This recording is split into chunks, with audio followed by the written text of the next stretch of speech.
As for the title of today's particular episode, the Trump campaign headquarters in Virginia were burglarized, and officials have released a photo of the suspect, but nobody was brought in something that I'm telling you right now has echoes of a certain event in the 70s that caused a large amount of chaos and upheaval for our entire political situation. I'm not saying this is Watergate 2. I'm just saying that this doesn't go the other direction. Take from that what you will, but we'll talk about that for what little bit the mainstream media is talking about that anyway, and what it means for going on with this. In other news, we're going to do some more Trump news as well. Trump is back on Twitter, or X, whichever you prefer. He held a space with Elon Musk last night, which got DDoSed, because of course it did. But a lot of people are saying a lot of good things about this, and the mainstream media can only focus on the fact that it got dropped for 40 minutes. What was it? 47 minutes before it actually got started. So we'll go over some of that, what's happening here, and where we go with that. MAGA has come up with a new name for Tim Walz, which I find to be a major distraction. I'll go over what that means, where we go with that, and what we do with this, and something that I never thought that I would cover on this channel. Taylor Swift is in the news, and Taylor Swift is in the news. Why? Because there was apparently a terrorist attack at one of her concerts. We'll go over what happened there, what we do with this information, and what happens next out of this. It is going to be all of this and more over here on Contemporary. So grab some friends, share out the link, tell some people, get more people in here. Also have some dinner and hug yourselves, hug your family, hug your friends. And I am Jay Edgar, and this is Contemporary.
Look, I know that I said I was going to start with the Watergate stuff here, but I'm actually going back to what we started with when we were doing this during the day, just because there is so much volatility right now in the political system that we go on to, and a lot of that is going to go down into the market, and it's either going to push it up or it's going to push it down. That's part of the problem, is that so many Democrats right now are so well connected, and let's face it, so many billionaires, and I know it's an oxymoron based on the propaganda that the progressives push out, but so many billionaires are Democrats at this point, because Democrats go back and push out their competition and make sure that small businesses can't rise up to come back and take them over like that. So yeah, of course they're going to throw some money out there, and they'll go buy up stocks that they think are failing right now because, hey, we got to get that huge Dow, otherwise Republicans might win. They might loosen regulations. Small businesses might rise up. So the numbers on the Dow I don't trust, but I kind of want to keep up with them, especially since we had such a big drop that's almost been completely erased last week. Because, and I knew it was going to be erased. I knew that it was going to come back and pick up. I knew that there was no way in hell that the powers that be were going to allow the Dow to drop back below 30,000 again before coming into a major election right now. That would be the death nail for the Harris presidency, but it's what we're going to talk about over here today to start off with. Plus, per my sister, who texted me right before we went live and begged me, because my sister and I were having the discussion, and I have no intention still. Well, I have some intention because of how uniquely awful Kamala Harris is on voting for the Orange Man. it would be really hard for me to do so. But my sister, who, sometimes speaks, I don't know, on things that maybe don't need to be spoken about, regardless, urged me, saying that she knows that I don't want to go vote for president to go and vote in the primary because, well, there's a good ballot initiative on there, and I am very cognizant to down ballots. And I've said even before, if I'm not going to vote for Trump, I still want to go back for the down ballots because I don't really care for our state assembly person in this particular district. I wrote myself in for that one because there was nobody running against her. I'm not a huge fan of Derek Von Orden. I wrote myself in against the primary for him, but a bunch of other people too that I'm not huge fans of going off this. But there are other people that I do like and other people that I thought that needed my support. But we'll also be talking about the ballot initiative, which I do very much believe in, that was on the ballot for Wisconsin's 2024 primary for August 13th, which it's interesting for us because we do 3 primaries in the state. We did the presidential back in April. But like all of our congressional seats are on primary right now. I just went back and voted for those. But there was a ballot initiative on each and every one of them. And it's interesting how the FEC comes and arranges these two, because something that I think that they probably wanted to go back and have more attention to was on the presidential primary, and one that I think that they want to have more people voting against is on the main election day, November 5th. But we also had a ballot initiative that I think they wanted looked over. And we'll go over some of that as we go. So, lots of stuff on the docket today. This is going to be a very busy show. I hope it's going to be very fast-paced. We're going to be talking about a lot of things. Thankfully, the title card, of course, the mainstream media wants to just completely ignore and gloss over. So we're not going to gloss over that, but we'll go with the little bit of information they've put out against that. And it's going to be all this and more over here on Contemporary, which, I mean, this might be a bad luck show because I forgot my song lyrics again, but we're going to get started. Before we do, guys, make sure you guys go check out great programming such as the Daily Ignoramus. I did just get a chance to hang out with the wonderful Stephen Ignoramus last week. He's awesome as ever. I want to get him on for Ed Talk at some point here in the near future because, well, he's had a lot to talk about, and he has had some pretty significant changes just since I met him. So I think that's going to be an interesting conversation. I think it's going to be more current events oriented, but I do want to steer the conversation away from that if I can. But once we get that going, go in and check that out. It's going to be a fantastic time for that. And we're going to get right down into also go check out Overruled with KTZed on Sundays, either Crimeland or Overruled. If you like crime podcasts better, go check that out. Great friends of mine, people I endorse wholeheartedly. So go and check that out. And we're going to get started here with the finance for today. Let's get everything up here so I can see what it is we're doing. Let's get my new scene up here. Let's get to the right tab. And let's get started. Let's get the live chat up here as well. By the way, the more that you chat, the more we get promoted out to the front. So I'm very happy when you guys come in and chat and hold up the numbers. And when I get to 100 messages in, and I can see where people are tuning in as well. So, yeah, we've got that.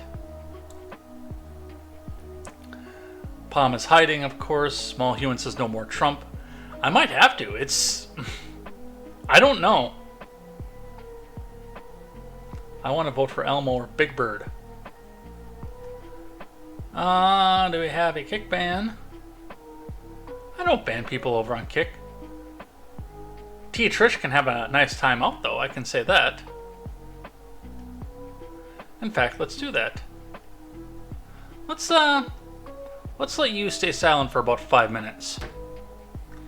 If you want to stick around after that, you can. But let's have you silent for 5 minutes. Silence.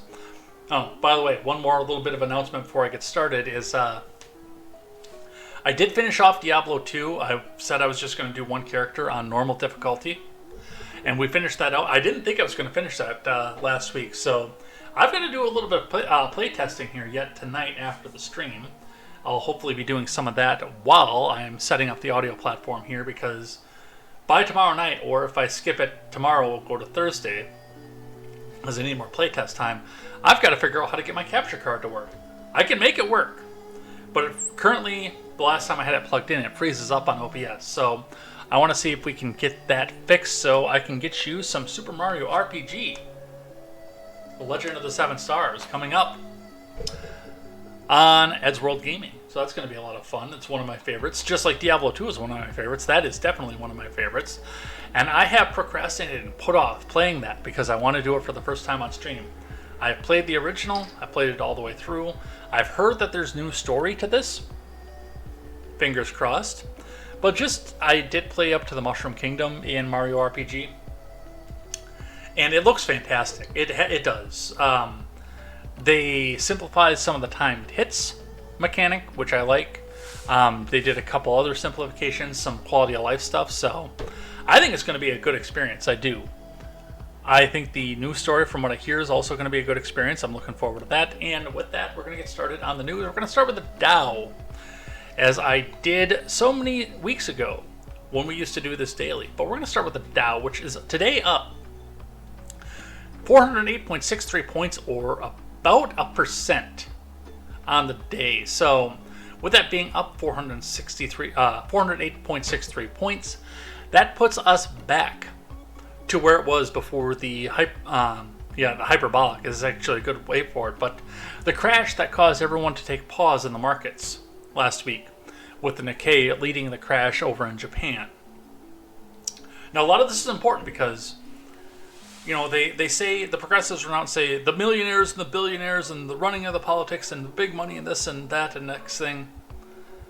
If you look at some of the top 10 companies out there right now, especially your Amazons, where Bezos used to be up at the top, these companies, with the exception of Starlink, Tesla, and X, are run by avowed progressive socialists. Or Democrats, whichever way you want to put them. But one of the big things that goes along with that is the fact that a lot of times Democrat policy regulation chokes out small business, which a lot of people have tried to rise up and be competitors to things like Amazon, or give you that personalized touch from going in the small store. They talk about Small Business Saturday and everything, and then it's the thing that always gets me about Small Business Saturday is it's usually championed by people who are avowed progressives who want to take on the billionaires, and then they vote for policies that choke out the small businesses. But a lot of these big billionaires are counting on the regulations coming out of Democrat policy that chokes out their competition.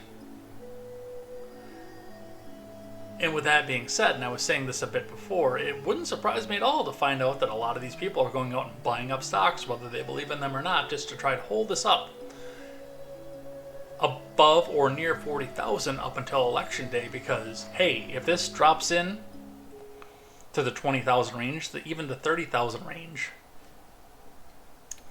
we might get the Orange Man, and he might deregulate small business, and a competitor might rise up that we can't go and buy out. Oh my God, what will we ever do? So that's a lot of what's going on with this, at least from what I can see off of this. We're going to read from IBD, because there's going to be some turmoil as well. And hell, if this tanks, I'll go and eat my hat. I just don't think it's going to. IBD reporting Dow Jones Futures bullish move for market rally, 5 stocks in buy areas, CPI inflation looms, from Ed Carson. Dow futures were little changed after hours, with the S&P and the NASDAQ. CPI inflation report is on tap after cooling producer prices provided a market tailwind on Tuesday. And yes, of course, this is in spite the fact that... Oh, yes, Helix is over here, by the way. Is this working? My chat's been unreliable. Can you read me? Come in, J. Edgar. Dual to J. Edgar, can you read me? I can read you loud and clear, Dual Helix. My microphone's on, so I know you can hear me, too. Dual Helix returning triumphantly to the Rumble side. No, I will not eat my fishing hat.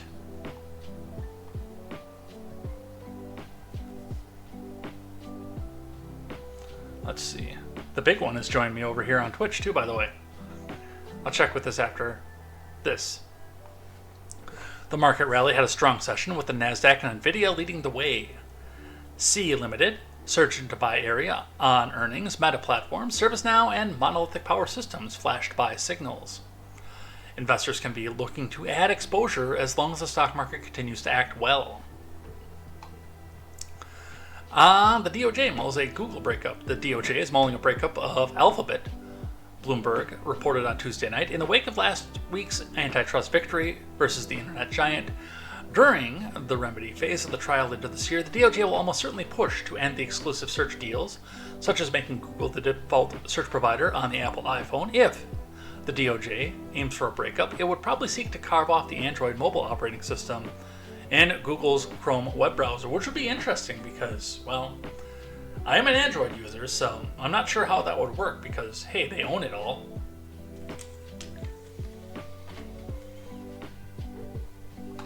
But we'll see. Google stock fell slightly after the close. Shares rose 1.15% to 164.16 on Tuesday. I might see if I can grab up some of that before the split off because all the individual companies will probably do well even if they drop right before. Apple, which gets $20 billion a year from the Google search deal, lost a fraction. Apple stock rose 1.7% to $221.27 on Tuesday.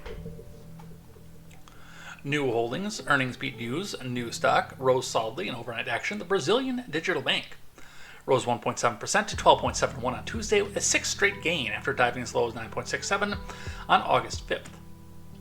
NVIDIA and ServiceNow are on the leaderboard. ServiceNow has joined the swing trader Monolithic Power, is on the IBD long-term leaders watch list. Samara stock and ServiceNow are on the IBD 50 list. ServiceNow was Tuesday's IBD stock of the day. Samsara was Friday's selection. On the futures, Dow futures were about unchanged versus fair value. The S&P fell 0.1% and the NASDAQ futures were flat. So we'll see what happens with this. At 8:30 a.m. Eastern Time, the Labor Department will release the Consumer Price Index. Economists expect a modest 0.2% monthly gain for both the overall CPI in July and the core CPI. That would keep the 12-month CPI inflation rate at about 3%, while the core inflation eases to 3.2%, the lowest since April 2021, but still compounding over the top of everything else. I don't know if Dual Helix actually stopped chatting after I didn't read his chat out right away, but yes, this is working. The Fed's favorite inflation gauge, the core PCE price index, gets about 70% of its inputs from CPI and 30% from the PPI. Other financial news this week during the crash. Some people trying to autopsy what happened. Warner Brothers Discovery takes $9 billion write-down on cable networks. So this comes from the New York Times, of all places. But on the brink of what we saw last week, and I don't know if the Animaniacs are in there, but I kind of want to go open up the WB and find out, by the way. I really do. I suppose they're not the Animaniacs. The Animaniacs is everybody on the program in a whole. That would be the Warner Brothers and the Warner sister.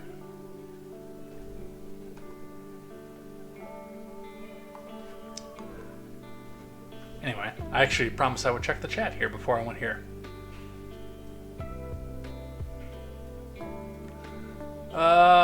Big one is here.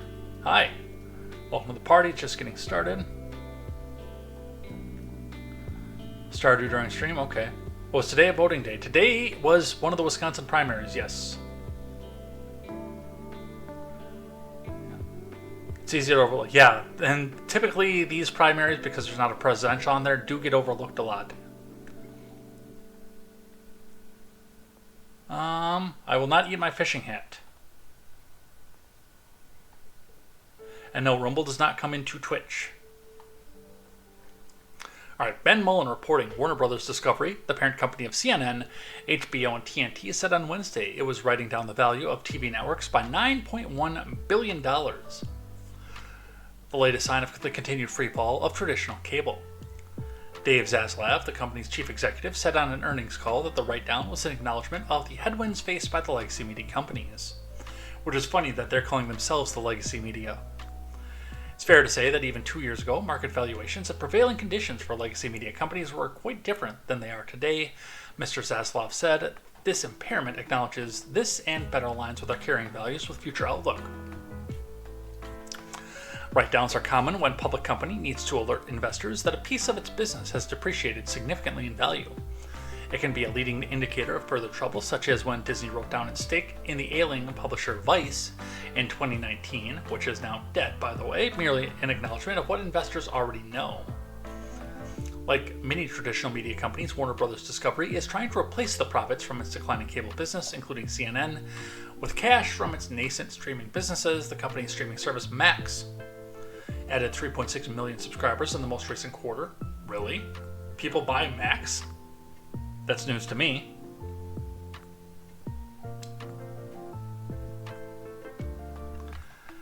Mr. Zaslav said, beating investor expectations, and the company is increasing its ad revenue from Max.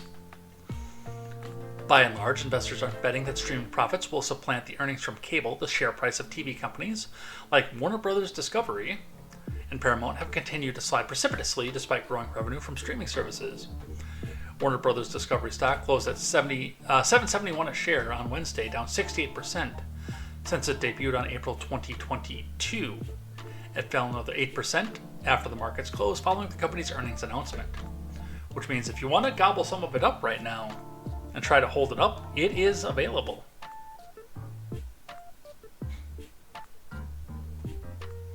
Mog is here. Welcome in, Mog. So, yeah, CNN is going down the toilet and Warner Brothers knows it. Alright, and the last one on finance, and then we'll go into the ballot measures for the day. Paramount will lay off 15% of U.S. staff per new company-wide memo. Because they're doing wonderfully too. And it surprises me too, because I like Paramount. I do. A lot. They have Star Trek on it, which I enjoy. I'm trying to keep us awake long enough to watch some of Deep Space Nine, because it's my favorite, with the lovely Pomnuria. But we don't really leave our weekends open. Like, we are going all the time that we're together, and I enjoy that. We're very active together. This is from Amanda Harding. Paramount Television Studios announced Tuesday they would be laying off 15% of their U.S.-based workforce over the coming months and shutting down one of its television studios. A short time ago, we informed the team at Paramount Television Studios that the studio will cease operations at the end of the week. Paramount co-CEOs George Cheeks, Brian Robbins, and Chris McCarthy wrote in a memo to the staff per the LA Times.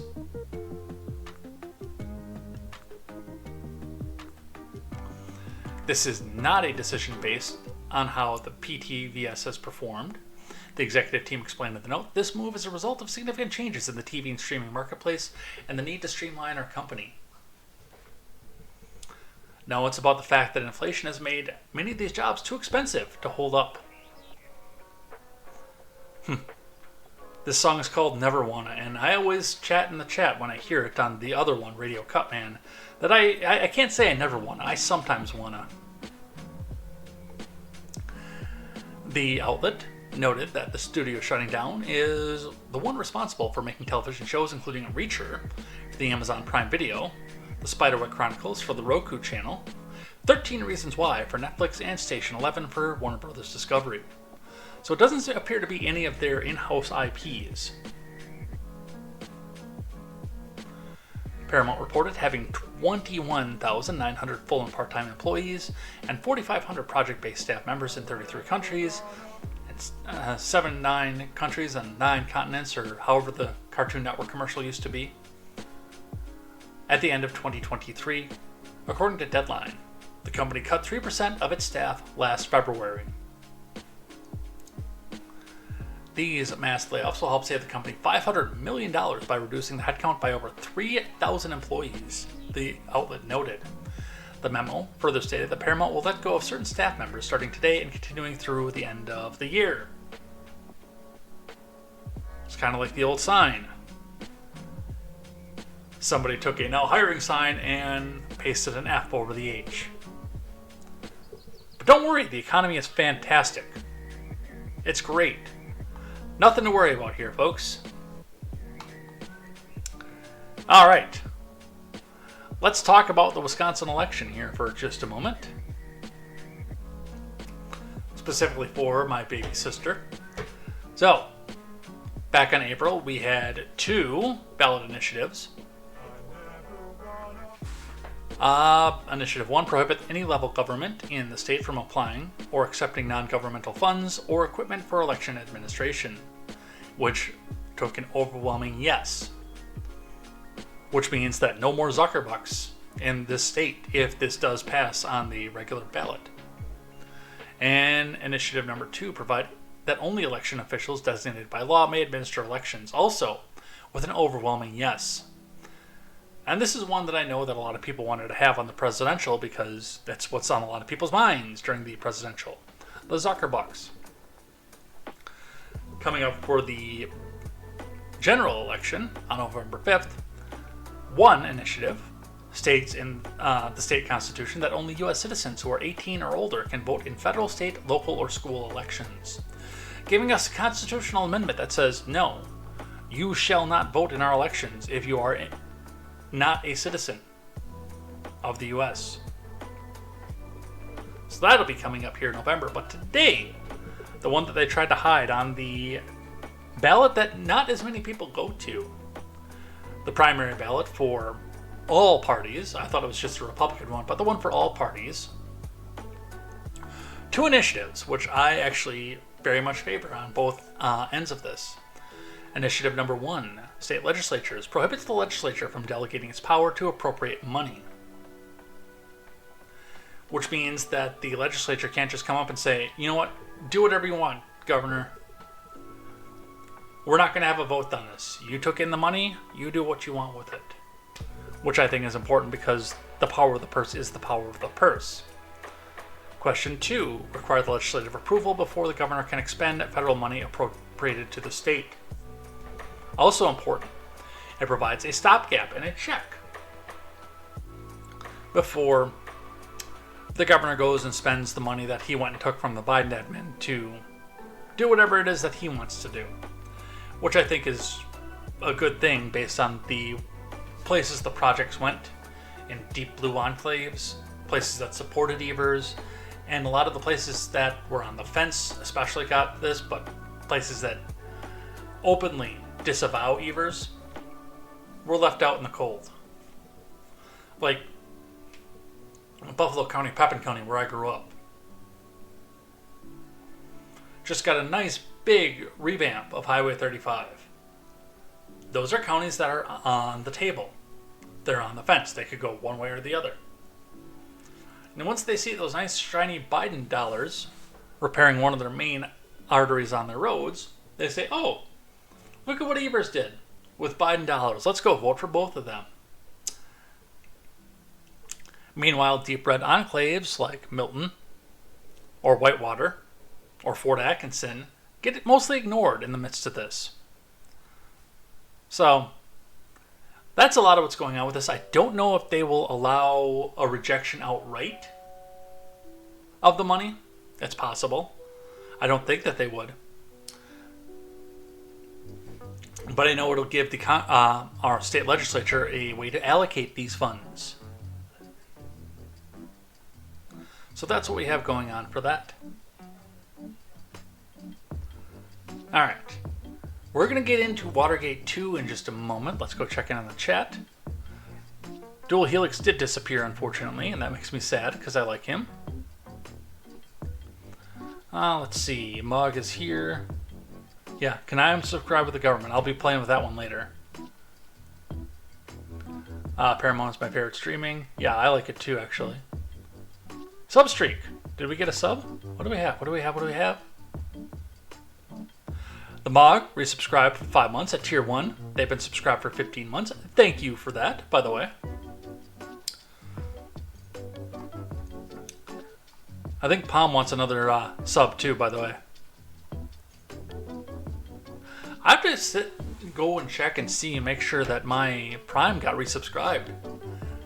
It's funny. I was sitting in a meeting at work one day, and I get this text message saying, do you recognize this purchase from Amazon for $139.99? I said, no. I had no idea. Not thinking of, because I was in the middle of sitting in a meeting for work. That was what was on my mind, and I thought, okay, if somebody's trying to buy stuff from me, hey, there's a resub over there too. Thank you so much. Anyway, I see this charge, and I'm like, no, I don't recognize this. So I canceled it. And then I got the email from Amazon saying, yeah, we failed at trying to resubscribe you to Prime. I'm like, you fuckers. So then I went to call them to try to get them to actually renew it. And I don't know if I got any resolution from this, so now Palm can watch with no commercials and enjoy the other emotes.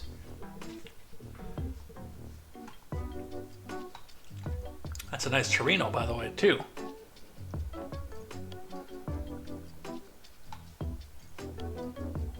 Let's see.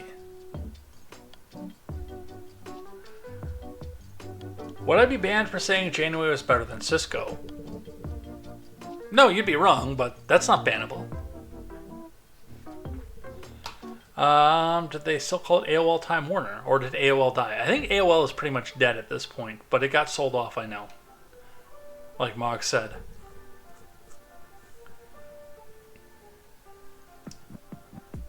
Palm is hoping to get a new job in these layoff times. I hope so too, by the way. AOL was the internet for everyone that became the internet for old people. Biden, I heard, has an AOL account. Probably does.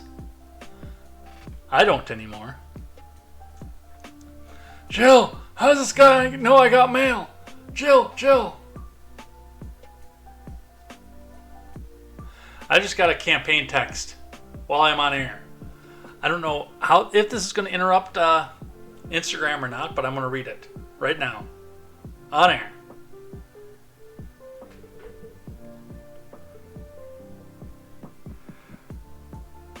Yeah, no, I'm not going to. I'm going to click that link. It just says, this picture of Kamala pisses me off. It's JD Vance. Let me explain. No, fuck off. Sorry, Instagram, for cutting the feed there.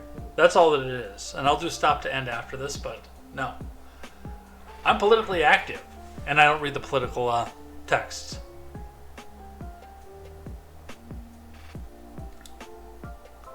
Also, don't you have to be a citizen in order to vote already? No, you don't. In federal elections, you do. In federal elections, yes, you do have to be a citizen to vote. In statewide elections, that is up to the discretion of the state. California actually has non-citizens. I'm sorry, not the state. The state does not. LA County, you can vote in local elections. New York State. New York City, you can vote in local elections. Chicago, I think, non-citizens can vote in local elections. They cannot vote in federal elections legally, but they get the same ballot as everybody else. So do keep that in mind as everything gets counted. Small human just got done watching all the Power Rangers. My brain is dying a bit. I think I should put in all of my headphones. Green Ranger Arc was medium tier. It was not top tier. I didn't know that I don't have to pay for emotes if I'm subscribed. Holy moly, yeah. Please be for Harris Walls. Alright, anyway. A burglary is reported at a Trump campaign office in Virginia. Now that we're back to this here, which is, well, it's got some echoes of Watergate, oddly enough. A burglary was reported over the weekend at a Virginia campaign office for former President Trump, and authorities are investigating whether anything was stolen. It happened Sunday at an office in Ashburn being leased by the Trump for President 2024 campaign that also serves as the headquarters for the Virginia 10th District Republican Committee, according to a news release from Northern Virginia's Loudoun County Sheriff's Office. And of course it's Loudoun. Where the hell else would it be?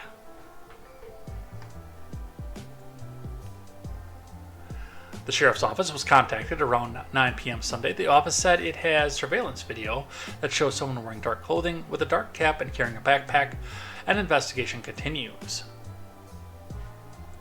The video shows a person breaking in and going through the office. A sheriff's office spokesperson, Thomas A. Julia, said in an email on Tuesday, officials expect to issue an update once more is known, Julia said.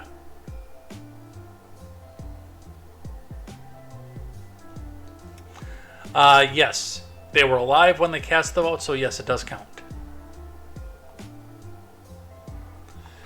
It's rare to have the office of any political campaign or party broken into, Sheriff Mike Chapman said in a statement. Yeah, we haven't had any major instance of this since 1971, I think. Tell me I'm not getting my facts wrong here. 72, I'm sorry.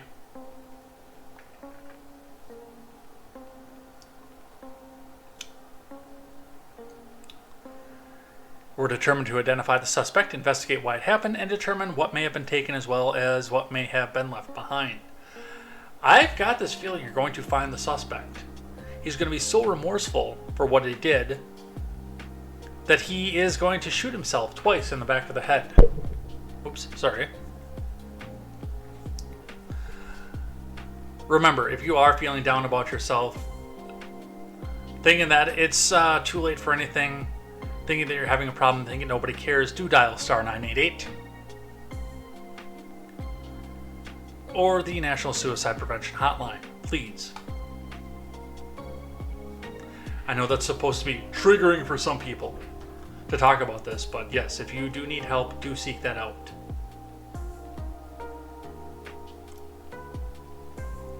The Trump campaign and the 10th District Republican Committee did not immediately respond to emails seeking comment. Why does this never go the other direction? That's a question for you. Why does this never happen in the other direction? By the way, we're going to do a bunch of Trumpy stuff right off the top. We say the officials have released a photo of the suspect. So there it is. If you know anything about... Why do they always look like that? About the suspect and you are in the Virginia area, do please contact Detective Franks at 703-777-1021 with that information. Alternately, call the Clinton campaign because they have something to order by phone.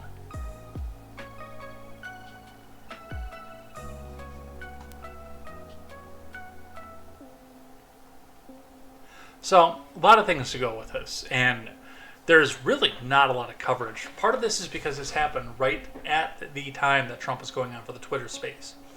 So that is where a lot of the news went for this. But again, we're clear. We've got somebody coming in here, burglarizing. We don't know if anything's missing or not, or if anything was planted or not. Was there a listening device that's put in, a camera, anything else like that? A lot of things to talk about with this, but we really don't know because there's not a lot that's being here. I mean, I found 4 articles about this whole thing. And they all say pretty much the exact same thing, except for this ABC one has the photo of the suspect, who blatantly did not wear a mask or cover up his face. So I'm sure 4chan knows exactly who this guy is already at this point. I should ask Midget if the chance has this guy going or not. Maybe we'll save this one and we'll put this one up in the Discord. Just because I want to ask the question. Let's park that over there for now. And we'll get that discussion going in a bit. But this also only goes into one direction.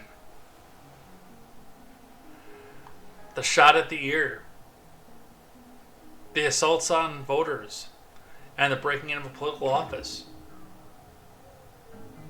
We also get the burning of pro-life pregnancy centers. This doesn't go the other way. So, we'll see what happens. There are 84 days to Election Day. We'll see if something gets mysteriously released. I know that there are reports of things that have been released from an anonymous email that have been floating around. Of course, no MSM coverage of any of this here, so I'm going to stick with my green check verified credentials and not use something that says, oh, you just use right-wing blogs because you're a biased Trump supporter. No, I'm not going to do that. But yeah, in the next week, do we have emails? Do we have documents? Do we have invoices, things like that are coming out here that are going to suddenly be released to the public, and a bombshell anonymous testimony. We'll see what happens there. Alright, let's talk about the space. Full disclosure, I've not listened to the Trump and Elon space yet. I do want to sit down and listen to this. From what I've heard from people who have listened to it, both live and in recording, the orange moron stayed on message. We actually have an idea what his policy is, what he wants to do, and how he wants to do it. I'll believe it when I hear it. I have seen enough since 2015 that I don't know if that's a possibility. But a lot of people have said that it actually happened here. But on the DDoS from Fox News, let's see here.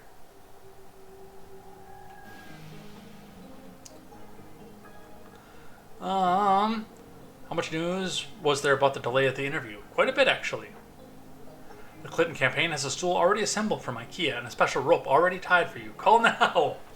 Nice. Already been some pretty advanced pics on Twitter. I'm not sure what you mean by that, but this is from Joseph A. Wolfson. X melts down after Trump-Musk interview. Space immediately crashes. Critics railed against the technical difficulties that plagued ex-owner Elon Musk's highly anticipated interview with former President Trump. Now, first things first. You knew this was going to happen. You know why? Because they did it the last time. When DeSantis launched his big campaign pitch over on X, they DDoSed that too.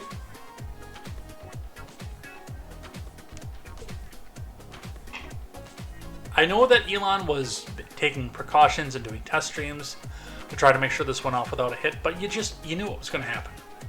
It was coming. X users rushed to join Trump's space, where he was supposed to speak with the billionaire tech tycoon on the 2024 race. However, the space immediately crashed due to the influx of users offering the message, "This space is unavailable." Moments later, Musk took to X telling users, "Well, there appears to be a massive DDoS, which is distributed denial of service attack on X. Working on shutting it down. Worst case, we will proceed with a smaller number of live listeners and post the conversation later."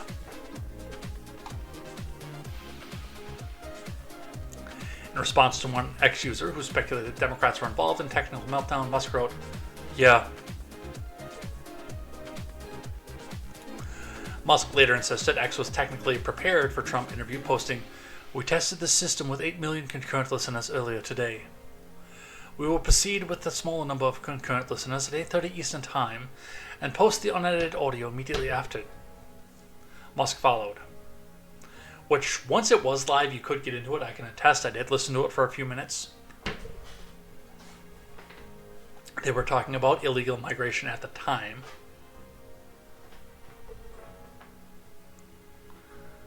But they got up. They got started. It's funny, though, too. I don't necessarily know that this was a DDoS attack, per se, or whether or not it was the fact that so many people tried to get onto this at the exact same time. Because there are a lot of people that want to hear what's going on. There are detractors that want to go back and be the first to say, "Oh, Trump said something racist, and he said something racist to racist Elon Musk, and racist. And a lot of other people that are actually legitimately interested in what it is that he has to say. So, I don't necessarily know that it was all based on an attack. I just genuinely think that a lot of people wanted to be there. And the infrastructure, no matter what it is they say, wasn't ready for it. CNN, talking about this a bit more, Trump and Musk host friendly conversation on X after delay from technical difficulties. From Kate Sullivan, Claire Duffy, and Eric Bradner. Yeah, no dead naming in my chat. It's X now, and you just have to accept that.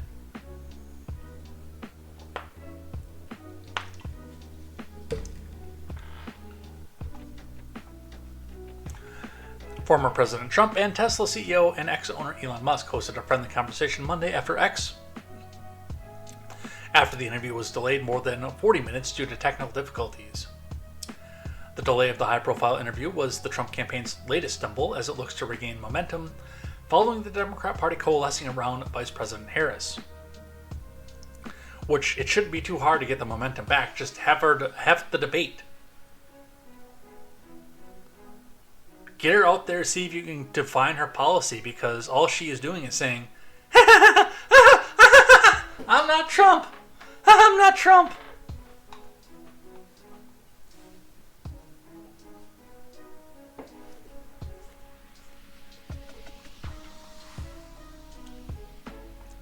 It also marked the second time Musk suffered a setback while trying to launch a highly attended X Space with a presidential candidate. The discussion between the former president and the richest man in the world, because they have to put that in there because he has to be your enemy, was endorsed Trump, marked Trump's return to X after his account remained dormant for nearly a year. Yes, he is back, by the way. I don't really care, and I know that some of it is reposting from Truth because he has a contractual obligation to use Truth first.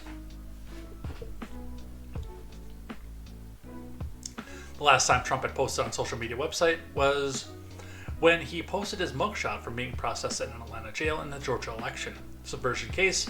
In August of last year, Trump had gained around 900,000 new followers as of Monday night since he started posting again on the platform. Throughout the conversation, Musk asked Trump softball questions because, yes, of course it's editorialized, that allowed the former president to stick to his talking points. Jesus Christ.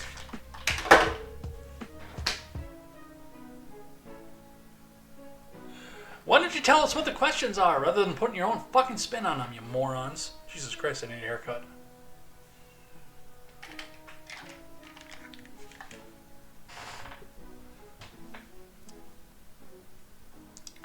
Including on immigration and the economy, he repeated parts of his campaign stump speech and was not challenged by Musk on any of his false claims.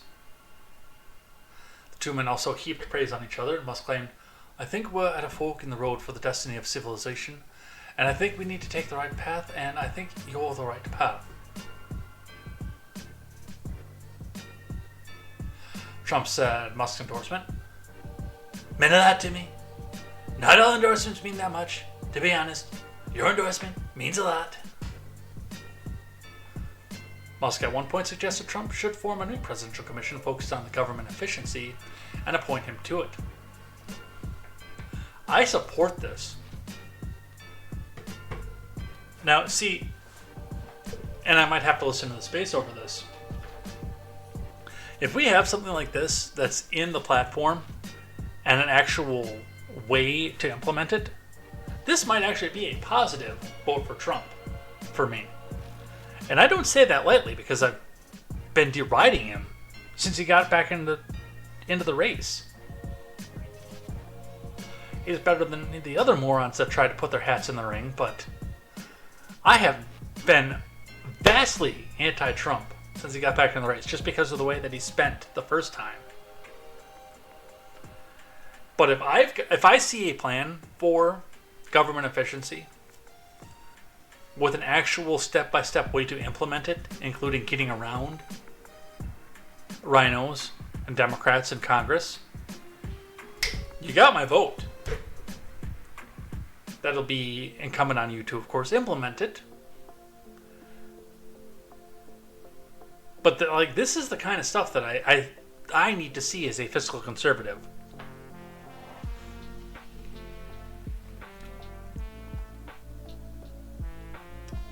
I'll be talking about the Rogan thing later on.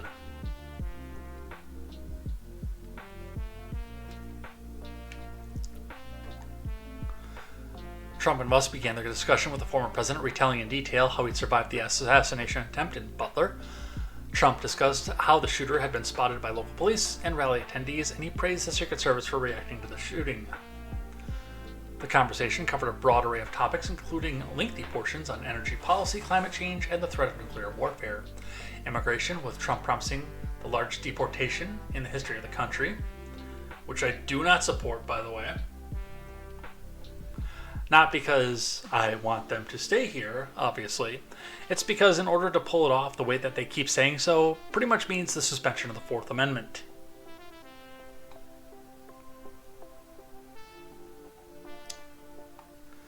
Federal government spending, with Musk proposing a commission to look for ways to make cuts and more. So, yes, CNN had to go back and put their spin on this to make sure that it's a softball. Alright, I got an op-ed here from the USA Today I wanted to touch on here because, I mean, the title was, Who let Trump and Musk interview happen? This is an op-ed, of course, from the USA Today. The views expressed in this article do not necessarily represent the views of the USA Today, even though they do. Contemporary or J. Edgar. The views expressed in this article are solely the opinions of Rex Hupke, the author. Trump rambles, slurs his way through Elon Musk interview. It was an unmitigated disaster. Yeah, that's the other thing, would be the economic backlash from something like that. But the suspension of the Fourth Amendment is a little bit higher on my list of priorities. For a fascism-curious billionaire who loves cuddling up to right-wing loons, Elon Musk sure is good at making right-wing politicians look stupid. We're off to a great start, aren't we? Former President Trump had loudly trumpeted a planned Monday night interview with Musk that would stream on X, but much like the disastrous X platform launch of Ron DeSantis' presidential campaign, the Musk-Trump interview failed to launch, leaving social media users laughing with a collective incompetence. Since Harris rose to the top of the Democratic presidential ticket last month, Trump's re-election campaign has been flailing. No, it hasn't. His childish attacks against her aren't working. His racist comments about her mixed-race heritage have repelled all but his most loyal supporters. Incorrect again.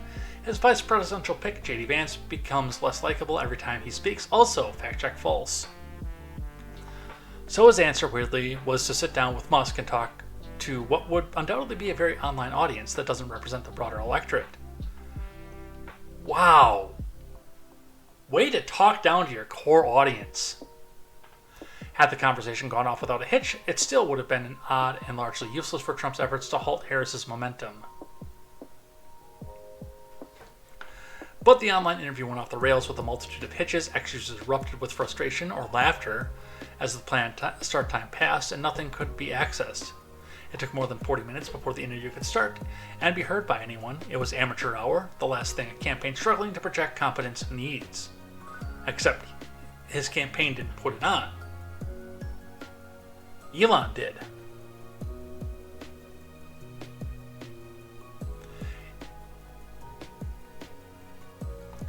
Trump's X interview got worse when he started talking. Of course, things didn't go better for Trump once the interview was able to proceed. He was rambling, babbling on about crowd sizes and immigration, tell me you didn't listen to the space without telling me you didn't listen to the space, and Biden and whatever else seemed to pass through his mind. He was also badly slurring his words, raising questions about his health and doing nothing to knock down rising concerns about his age and well-being. He sounded like a racist, disoriented Daffy Duck, which, given the fact that Looney Tunes was released in the 40s, just means Daffy Duck.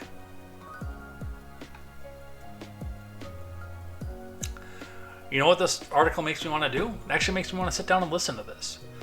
And like I said, if he actually comes up with the idea and puts it into place, or at least gives us an idea of how to put it into place, about a government efficiency board, you got the J. Edgar vote at that point.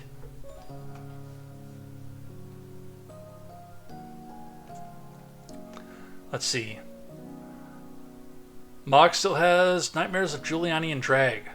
What about Madison Cawthorn? That was stupid. Madison Cawthorn was a good representative.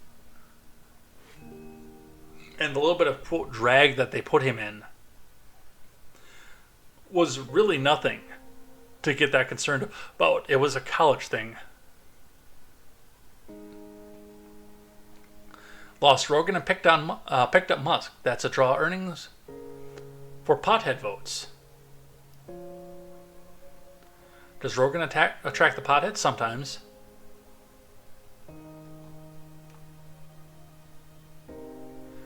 Yeah, we've talked about housing crashes as well, just because of the pricing that goes with there. Alright, more Trump news. From NPC News, Trump plane suffered a mechanical issue before landing, Secret Service says. Nothing to see here, folks.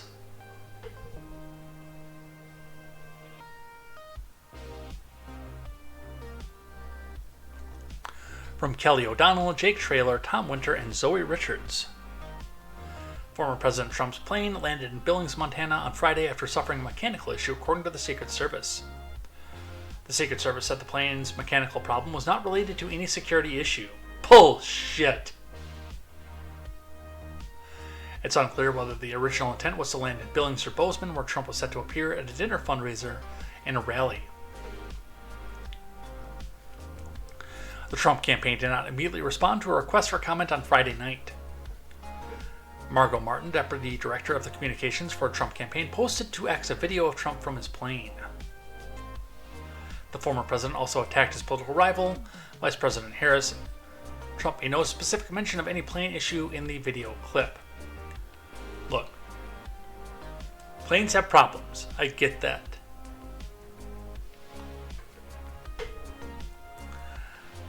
But in just a few months, we have assassination attempt. We have the switching up of a political party entirely. And then we suddenly have mechanical issues in a plane. After we hear for 2 months, where's Trump? Trump's hiding. Kamala Harris has done all these rallies. Trump hasn't done anything. On his way to his next rally, we have a mechanical issue suddenly. It could be nothing. But I'd be looking into this just a little bit harder if it was me.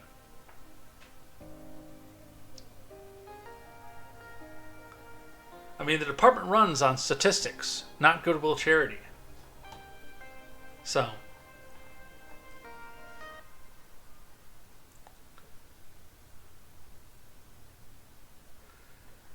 The Associated Press, Trump headlines Montana rally after plane was diverted but landed safely. So yes, he did get down safely.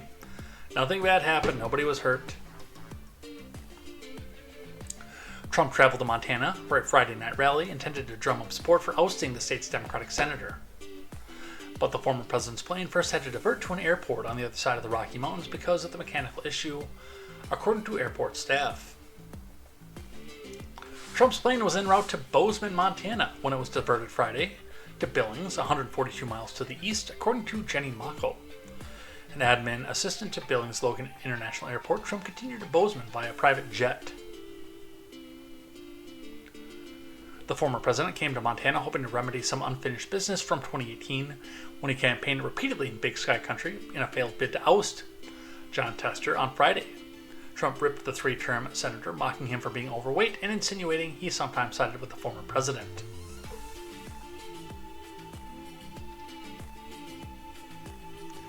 He voted to impeach me. The guy voted to impeach me, Trump said of Tester, which, I mean, that was a party line vote. Of course he did.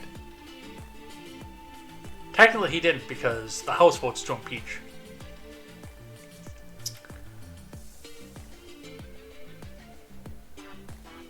He voted to convict, but that was a party line vote. The D after his name meant that he voted for you to be removed. Trump also invited to the stage Texas Rep. Ronnie Jackson, his former White House physician, to further slam Montana's senior senator. Tester saying Jackson's nomination to be Trump's Veterans Affairs Secretary, alleging the doctor drank and used prescription drugs while on duty. So that was personal for him. Look, the personal attacks don't really fit well. I mean, I hate to tell you this, Donald, but a lot of your following fits into that same category. A lot of them are the former Democrat vote, like I said, the former Union vote, the beard belly, the backwoods, the things like that. People who reliably voted Democrat until Obama said their jobs were never coming back. So, you might want to lay off the fat jokes. I'm just saying.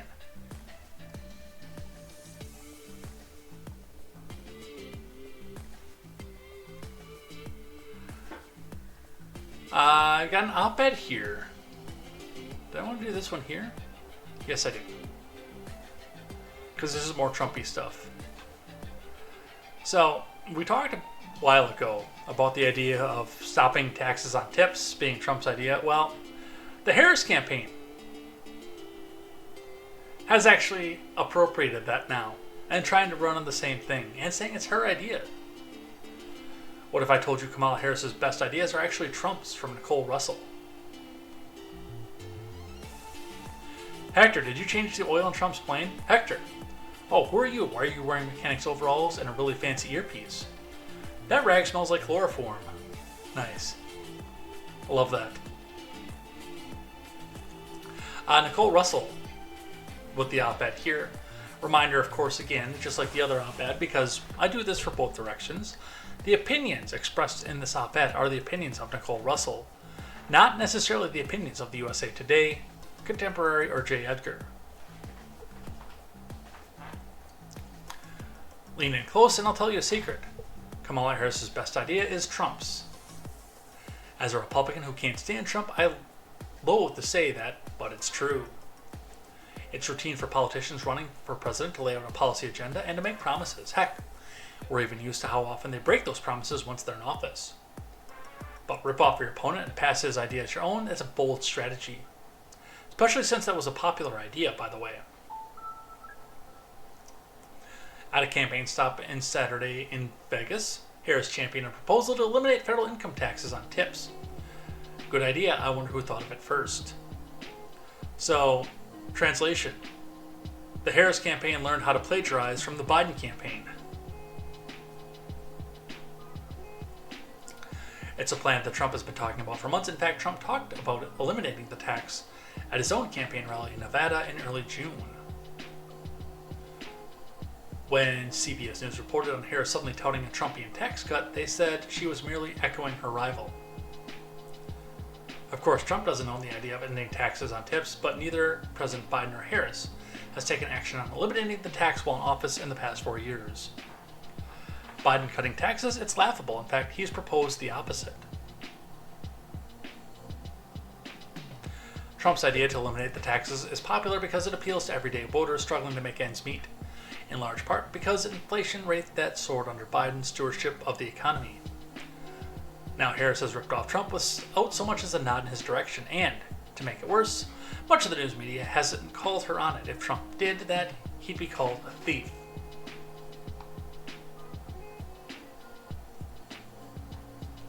And it's funny too, before she came out and did this, because this is like last couple of days that she came out and did this. I actually did. Let me see if I can find the X on this again. But I had some moron over on X who was going back and forth with me here, who, as a Democrat, called waiters and waitstaff tax cheats openly. Let me see if I can find it.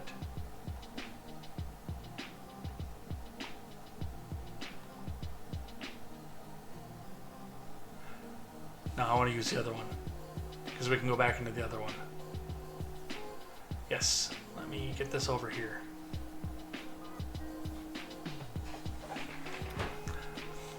So, this was in response to a thread where Bill G said that they cracked down on tax cheats, pointing out the new reporting system that the Biden-Harris admin put in 2023 for tipped employees.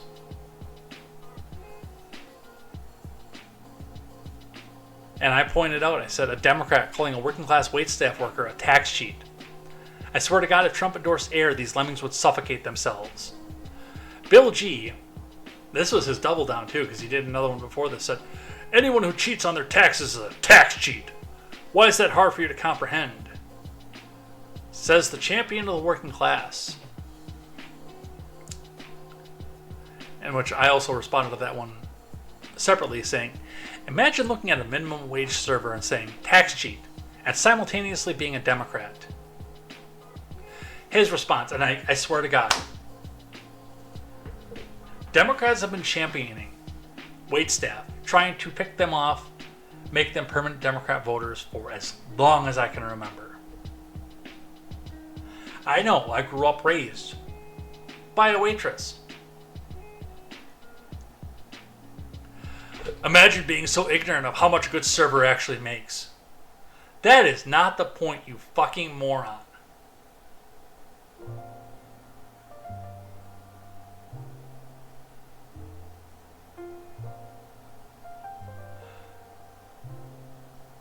Trust me, the only servers that I know of that make more than I do right now have their tits out.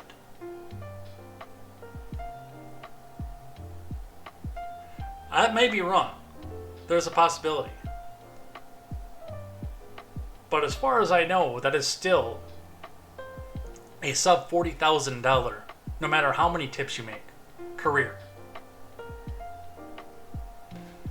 If I'm wrong, hit it in the comments.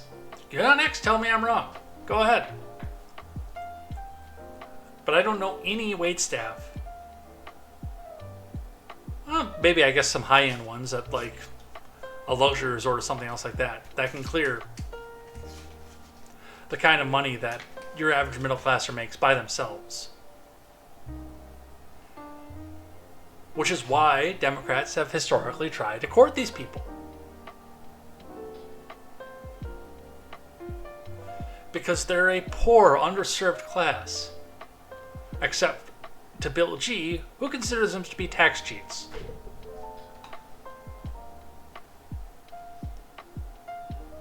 Alright, let's keep going before I put my foot further in my mouth.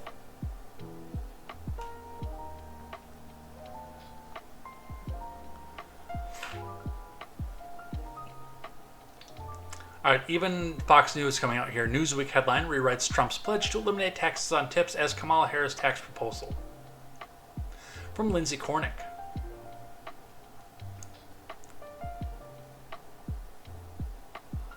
Newsweek's misleading headline on Republican support for Harris's no tax on tips policy was deemed another reason to loathe the media online. The publication released an article titled Kamala Harris Tax Proposal backed by a majority of Republicans on Monday regarding Harris's new support for banning taxes on tips for service and hospitality workers after former President Trump embraced the policy in June. Considering that 68% of Republicans support the policy proposal, according to a recent poll, the plan could help Harris sway GOP voters unconvinced by Trump's candidacy toward supporting her in November election, Newsweek said. Though the headline implied support for Harris's plan, the article itself acknowledged the new poll was conducted on July 29th. Prior to Harris's announcements, the piece also noted the plan was previously proposed by Trump and added to the Republican platform months prior. The majority of Americans supporting plans to end federal taxes on tips given to service industry workers, according to an exclusive poll for Newsweek, which shows why Kamala Harris embraced the policy plan first announced by her opponent, Donald Trump, the article read. So, I bet you if I found this article too. Let me see if they have a link to it in here. I don't believe so.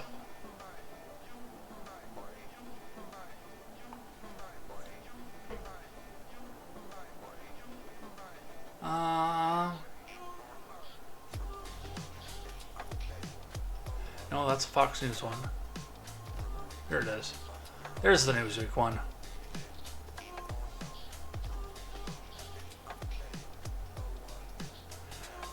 Oh, they stealth edited this one here. No other snapshots for this URL. Surprise, surprise. Oh, no, it does say Kamala Harris's tax proposal.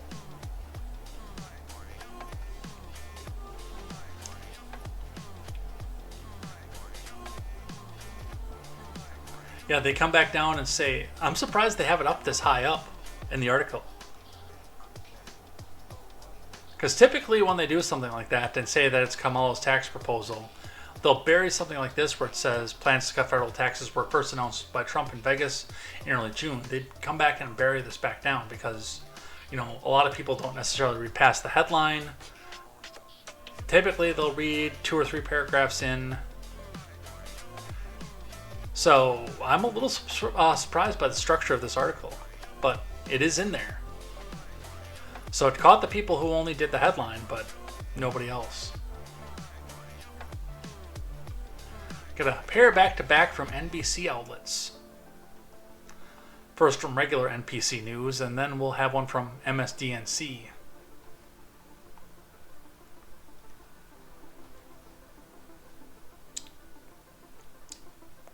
Trump plans to sue the Justice Department over Mar-a-Lago search and prosecution. From Lisa Rubin and Derek Gregorian. An attorney for former President Trump has filed a legal notice announcing that his client plans to sue the Justice Department and the FBI for $115 million for alleged malicious political prosecution and abusive process. The notice, a copy of which NBC News obtained on Monday, baselessly, because they have to put their spin on this too,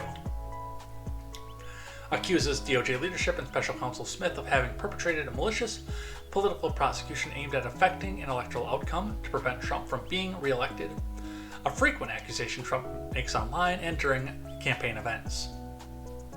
Now see, when you say baseless in the article, it doesn't make it more baseless. It just shows your political bias.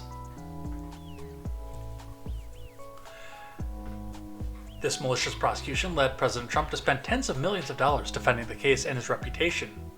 Trump attorney Daniel Z. Epstein, gee, I wonder why they put that name in there, wrote in a notice of claim against the department. Epstein is former Trump White House lawyer who is now vice president of the American First Legal, a legal group founded by former Trump advisor Stephen Miller.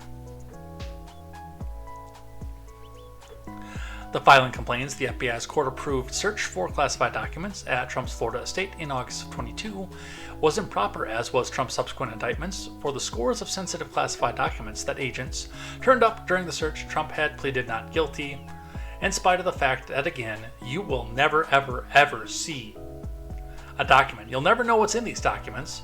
You'll never know what was there. All you're ever going to see is these cover sheets and white paper surrounding everything else. I mean, this could be Barron's birthday list. This could be Melania's chicken Kiev recipe. And this could be a proposal for a new tax cut coming up. And all you're ever going to see is secret SCI. Top secret SCI. You, the voter, will never know what was in these documents, which is something that I will never be able to accept as fact.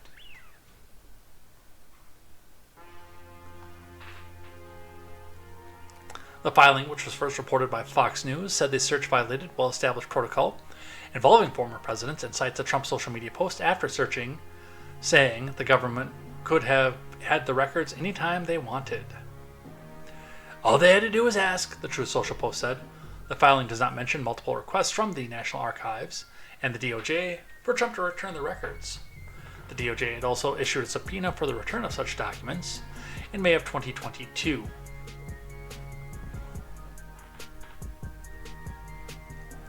I'd be interested to see where this goes.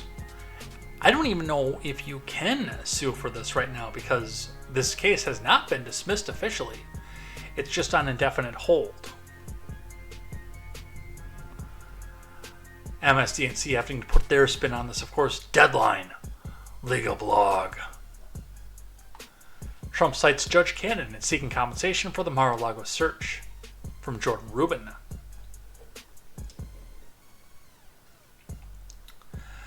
District Judge Eileen Cannon and the Supreme Court have already helped Trump in his criminal case. Now he's using them to support his request for civil damages too.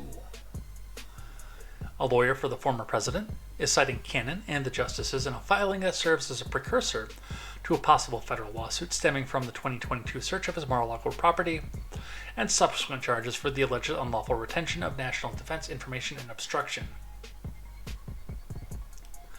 The filing may be best understood as a political document claiming as it does political persecution against the GOP presidential nominee. But it's notable how it leans on Trump's own judicial appointees to justify the persecution narrative, even if closer inspection reveals that the rulings might have not supported the civil effort, however much they have helped him in his criminal case. Okay, I take that back. I was wrong. Cannon did dismiss the case last month on the grounds that Jack Smith was unlawfully appointed and funded, a decision Smith is challenging on appeal. The former president also invokes the recent Supreme Court ruling granting broad immunity from prosecution, arguing in support of his civil malicious prosecution claim that, as former U.S. Court of Appeals judge and now Attorney General Merrick Garland should have foreseen, Trump had immunity from prosecution for official acts as such.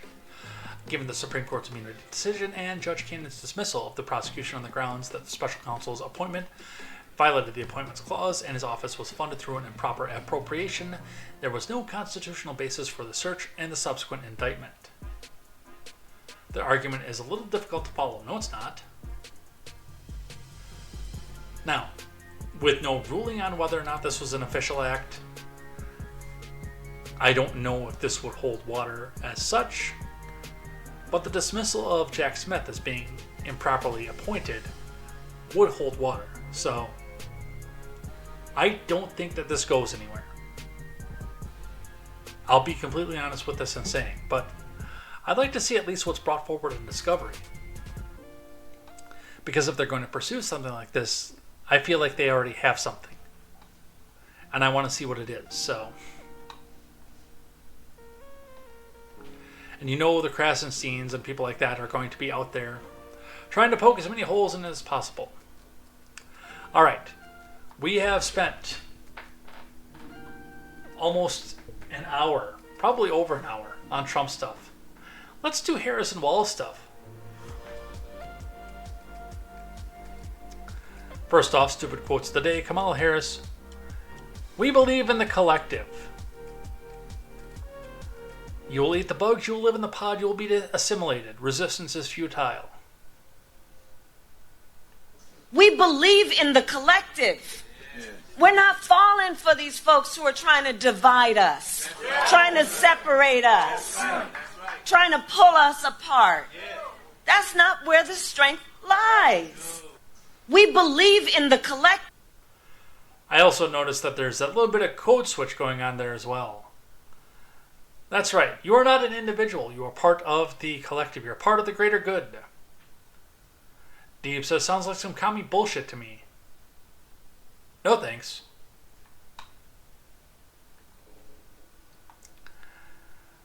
President Trump at his Bozeman rally, speaking of the mechanical failure, plays a compilation of Kamala's radical policies in her own words at his rally in Bozeman. I have not pre-listened to this, so I don't know what they're going to bring up, but I'm curious. So don't take my word for it. Listen, Kamala Harris's agenda straight from her own mouth. Would anybody like to see her? Let's do it for a couple of seconds. Go ahead.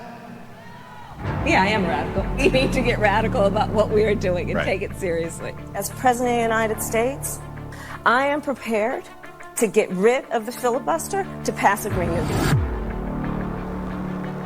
There's no question I'm in favor of banning fracking. We have to have a buyback program, and I support a mandatory buyback program. I believe it will totally eliminate private insurance. Let's eliminate all of that. But would you support changing the dietary guidelines? Yes. You know, the food pyramid. What people Yes. are Yes. to reduce red meat specifically. Yes, I would. Raise your hand if your government plan would provide coverage for undocumented immigrants. Where do you stand on defund the police? This whole movement is about rightly saying we need to take a look at these budgets. Harris asserted that ICE is perceived as the modern-day Ku Klux Klan. Are you aware that there's a perception? I see no. Are you aware that there's a perception? That puts ICE in the same category as the KKK. Is that what you're asking me? I see no parallel. I'm not finished. I see none. And yeah, I am radical. We need to get radical about what we are doing.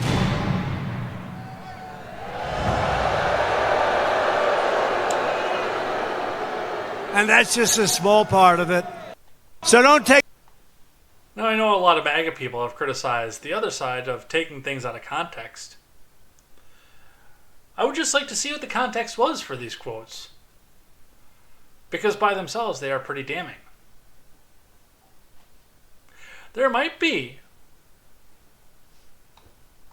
a simple explanation for all this.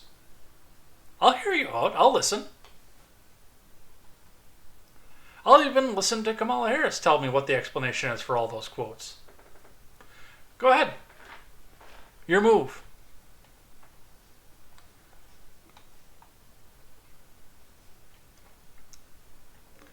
What else do we have? From Biden to Gabbard. Here's what Harris's past debates show before a face-off with Trump. Yes, they have agreed to do the ABC debate, and Trump has challenged her to 2 more debates at this point. Ball's in our court, and I know that a lot of media coverage isn't going to even mention the fact that he's challenged her to 2 more debates, but yes, he has challenged her to 2 more debates. Will she show up? Probably not. From the Associated Press. Will Weissert reporting Vice President Harris has repeatedly taunted her opponent's seeming reluctance to debate, telling a series of raucous audiences about Donald Trump's criticisms of her. As the saying goes, you've got something to say it to my face. After first backing out of an agreement, Trump reversed himself and said he'd meet Harris on September 10th for an event hosted by ABC that sets up a long-anticipated face-off between the Democrat and Republican nominees, and indeed the chance for both of them to deliver their taglines directly at one another. Sharing a stage with Trump presents a critical chance for Harris to define herself and her opponent in a truncated campaign, with many open questions about her policy positions, but it also sets up a major test, one that Biden failed badly, enough that he ended his campaign and made the way for her. A former San Francisco DA and California AG, Harris has long presented her debating prowess as a strength, and her sharp questioning of opponents has produced many a career highlight, but she also had testy exchanges that didn't play well. She certainly had a good rollout in the past few weeks, and that will naturally translate to expectations on the debate stage, said Aaron Call, director of the University of Michigan's debate program. Part of the problem is, Biden did so poorly in the first one, there's no way she could do worse. So that comparison is not going to help, but her debate history is a mixed bag. Trump faces high expectations too, and Biden's disastrous performance helped obscure that the former president delivered many falsehoods. The editorials. The 2 Democratic primary moments offer insight into how Harris debates. Perhaps the pinnacle of Harris's short-lived 2020 campaign was a broadside against the then-candidate Biden, who later made her running mate anyway. She seized on Biden opposing busing to integrate public schools in the 70s by describing a young girl who boarded buses before the offering. That little girl was me. That's also not true, by the way. She was born in '64, so she did not benefit from busing in the 70s. She was already in that program. And in California on top of it. It was memorable, but also planned. Harris's campaign then posted the same phrase on social media over a picture of its candidate as a school-age girl in pigtails. But a low moment of Harris's came at the subsequent debate. Another rival, Tulsi Gabbard of Hawaii, launched a lengthy attack on Harris's prosecutorial record. Gabbard said Harris put over 1,500 people in jail for marijuana violations and then laughed about it when she was asked if she'd ever smoked. With the audience roaring, Gabbard further accused Harris of having blocked evidence that would have freed an innocent man from death row until the courts forced her to do so. Gabbard now says she was surprised Harris's record hadn't been more carefully scrutinized during the primary. She said she uncovered the issues she raised not with opposition research, but by using Google.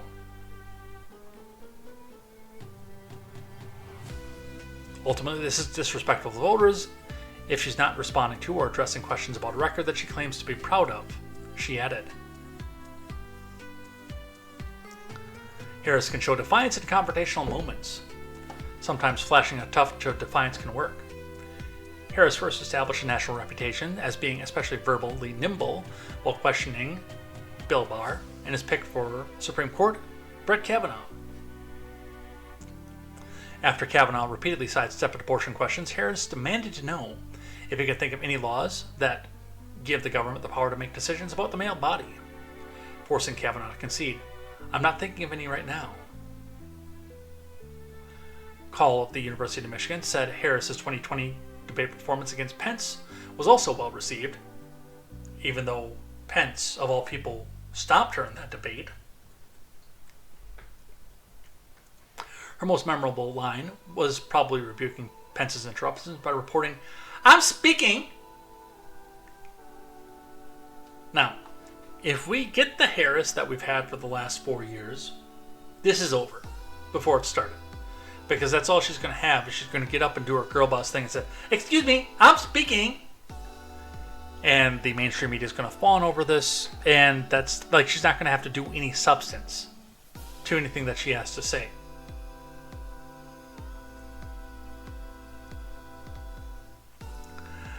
But in order for her to get off that little one-liner, they have to rescind the rules of the mic cuts and the strict times. The ones that were put in place to try to help Joe Biden. This is going to be an interesting way to go back and do this. And the Trump that we got in the Biden debate would steamroll over Kamala Harris. Now, the one that we had in the 2016, 2020 debates, probably less so, because she can come back and do the girl boss and, "I'm speaking." But there's one other thing that I want to point out to this, and it's something that analysts like Styx and Tim Pool completely overlook as we're looking into this. This cackling, this nervousness, this inability to speak in public that we've been seeing from Harris for the last 4 years has a very, very good chance of being Casey at the bat, because we saw if there was no substance to the question, the defiance, as was pointed out in this article, and the anger, and again the soundbite.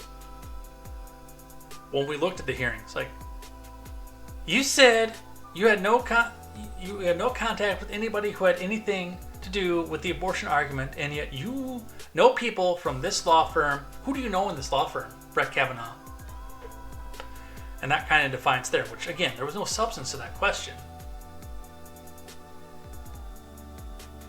But it's got that prosecutorial lead to try to trip up the person on the stand. And I feel like this cackling, bubbly, ditzy act that we've got from Harris it's just that. It's an act. It's to make the potential opponents in the future feel like they're on the offensive, like they can't be shaken by someone like this. So it's something that I think it's important to watch as we go into these debates as well.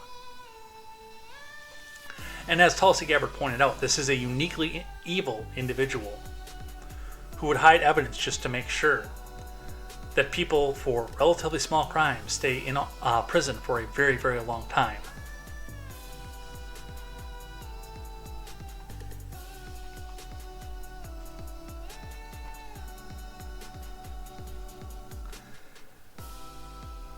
Alright, a couple things. This is like just for me before we get into this article. But I pointed this out on last Thursday when the Tampon Tim thing started going around. Tampon Tim, the horse semen, the National Guard thing, these are all distractions. Tim Walz is a top-down big government control freak, just like Kamala, who let one of the biggest cities in his state burn because the Democrat Party told him to. Never forget. And that's a big part of the problem. Like, when I look at the horse semen thing especially, but I look at the Tampon Tim nickname that's going out there. One of the issues with MAGA, especially with MAGA being mostly comprised of former union voters, former Democrats, who jumped the fence when Obama came out and said that their jobs were never going to come back. One of the biggest issues with that is a lot of them can be distracted by shining. I've got a thing on things that I hate about Cat Herd of all people, who blocked me a long time ago for not being Trumpy enough. He followed me for a long time too, but who blocked me a long time ago Again, going after people who are not just Trumpy enough, but these people can be distracted and set onto a mimetic campaign on a whim. And I do think that there is a little bit of leftoid that recognizes some of this here. Tampon Tim? Who cares? Well, he paid to have tampons put in for free on the wall of all the schools in Minnesota. Who gives a fuck?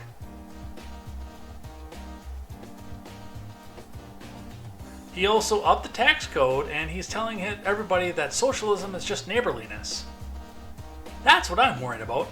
Not whether or not he gave girls and sometimes boys, in quotes, tampons in the school locker room. Would I rather that been done at a local level? Yes. The horse semen thing, which was outrightly false. And this National Guard record. Okay, Tim Walz is the Stolen Valor recipient. Again, that has nothing to do with his bearing and his terrible fiscal and social policy.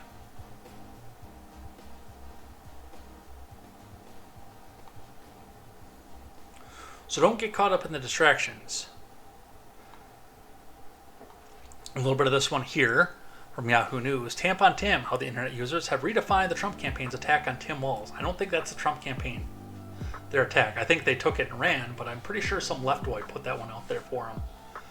Hey, here's a little bit of red meat for you. No? Oh, you want to take that? I know you do. You want to take it and run with it.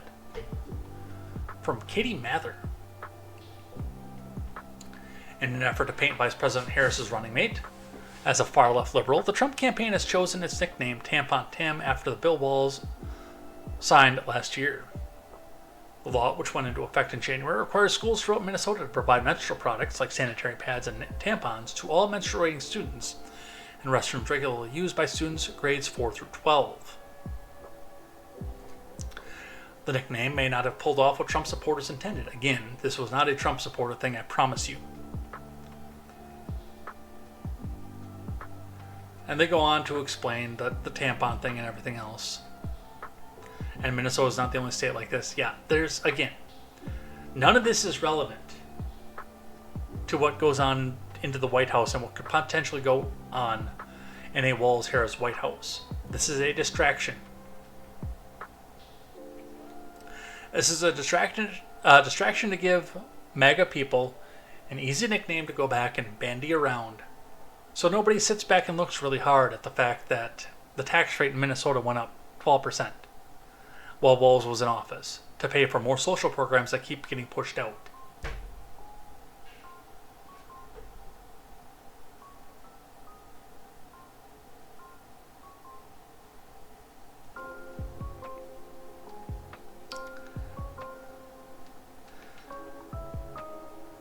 Another funny one here. Walz is big mad that people are calling him out. And by the way... Shut up. For being a lying coward. Boo-hoo. And we'll see what this is in response to in just a minute. And by the way, these guys are even attacking me for my record of service. And I just want to say, I'm proud to serve my country, and I always will be.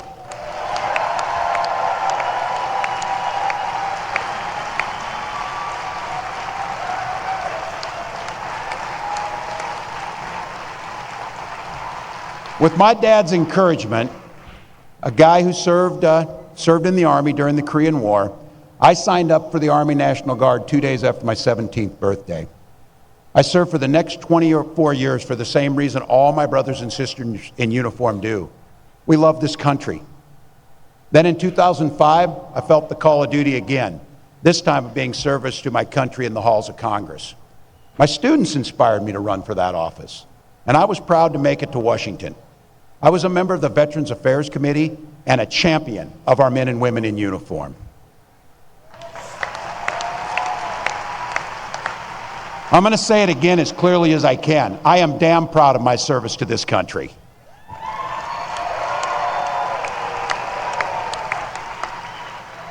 And I firmly believe you should never denigrate another person's service record. To anyone brave enough to put on that uniform for our great country, including my opponent, I just have a few simple words. Thank you for your service and sacrifice. Look, here's the thing. For the service that Walls did do, yes, he absolutely should be thanked and praised for to put on that uniform and do so. But you don't get to run on the fact that you were an Afghan war vet, which he did. We've got video of that. When you were not an Afghan war vet. I will praise you for serving your community 2 weekends a month, 1 week a year, for the bridges that you built, for standing guard at important civic events, for the engineering that you did.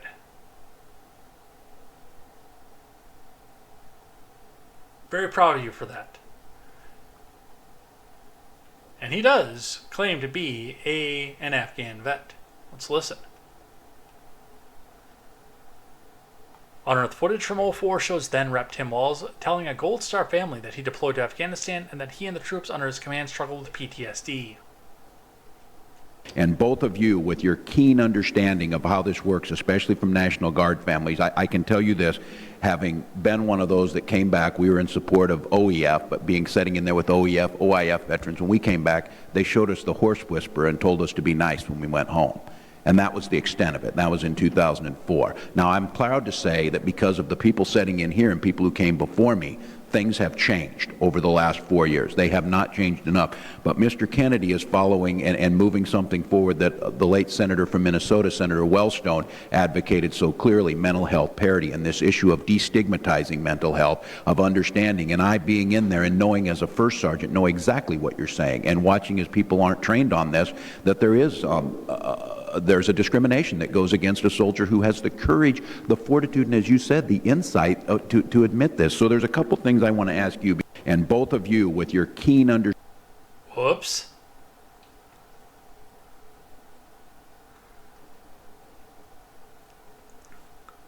All right, the Harris campaign trying to walk some of this back here. Harris campaign admits Walz misspoke about past military career as stolen valor criticisms grow. Again, distraction. He let Minneapolis burn because he was told to, because he was told not to intervene in it. Because a lot of the people behind what was going on there wanted Trump to impose the Insurrection Act and be the dictator they finally wanted him to be, and crack down and start putting his political enemies in prison.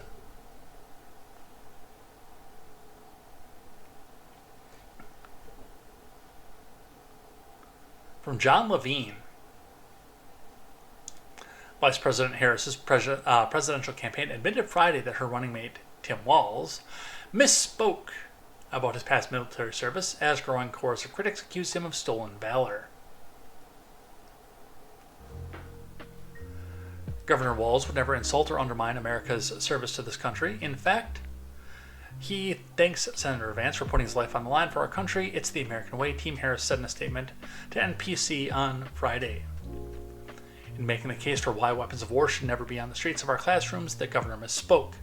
He did handle weapons of war and believed strongly that only military members trained to carry those deadly weapons should have access to them, unlike Trump and Vance, who prioritized the gun lobby over children. Walz has been facing pressure to clarify his military record after a 2018 video surfaced of him touting his career in the National Guard as a reason for increased gun control. We can make sure that all those weapons of war that I carried in war, which he didn't, is the only place where those weapons are at, Walz said in the clip, which was posted to Harris's own campaign X account on Tuesday. While Walz served 24 years in the Guard, he never saw combat in war and infamously retired from his unit shortly before they were deployed to Iraq. Walz said he bolted so he could run for Congress. Don't worry, he misspoke.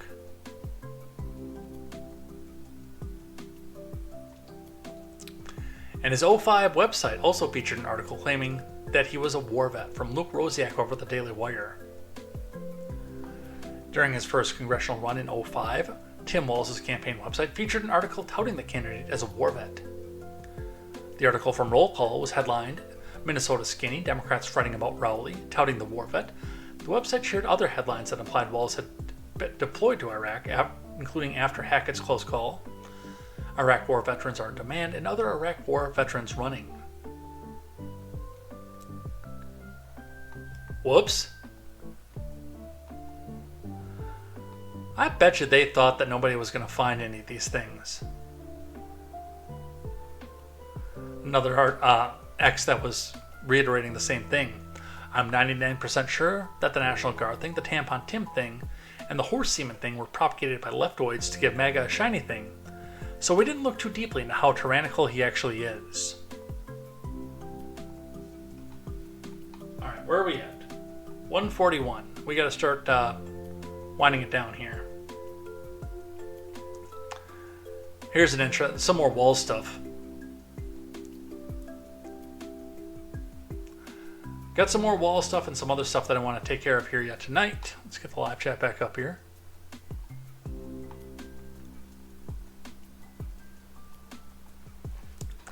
Carl Dierenbach says the man shouting "mind your own damn business" literally set up a hotline so neighbors could rat each other out if they illegally stepped outside of their homes under the lockdowns.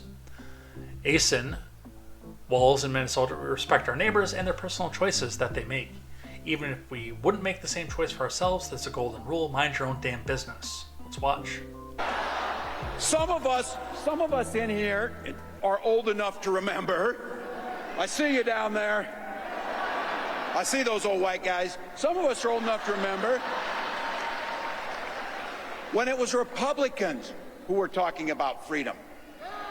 It turns out now what they meant was the government should be free to invade your doctor's office.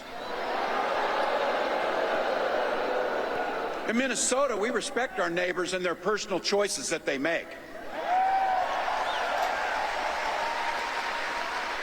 Even if we wouldn't make the same choice for ourselves, there's a golden rule. Mind your own damn business.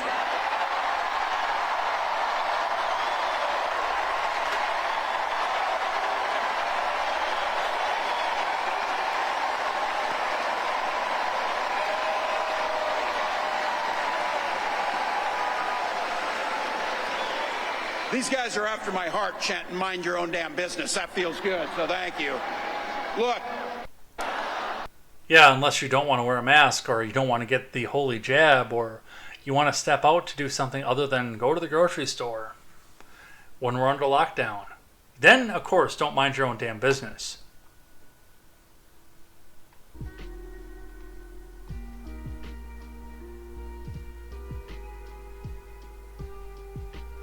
Let's see. I guess I'm going to miss the Taylor Swift stuff. Oh, darn. Maybe I'll throw that on for next week.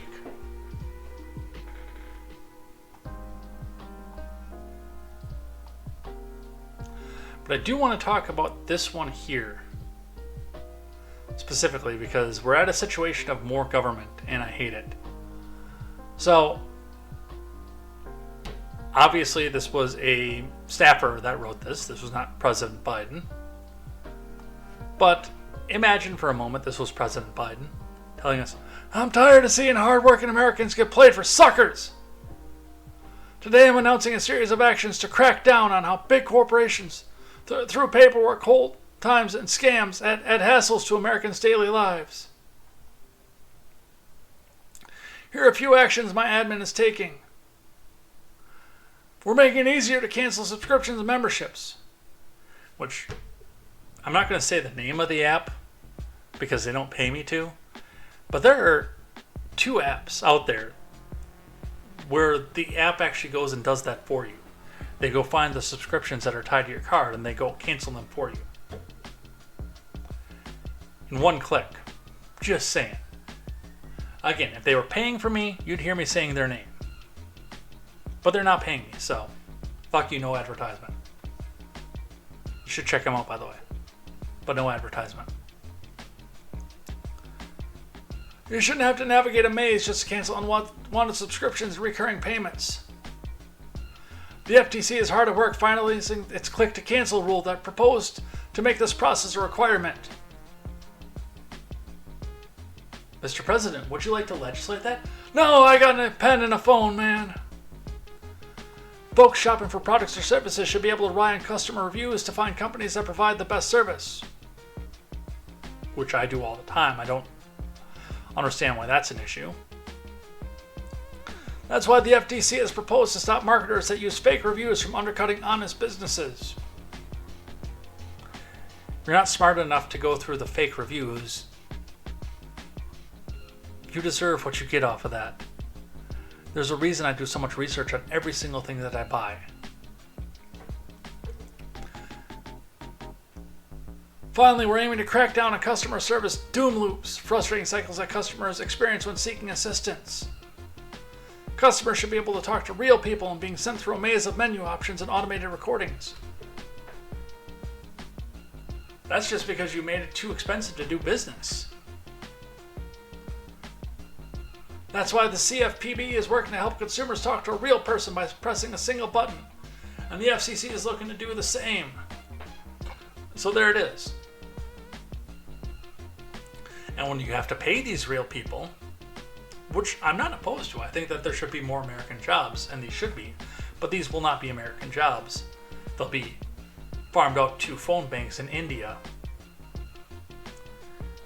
And as soon as Mike from Medicare Part B is done getting your social security number from you, he'll pick up the phone for one of these companies and tell you how to cancel your subscription. So, I mean, by themselves, all these things are good ideas, and companies that would implement these on their own would probably take off in the free market. But the fact that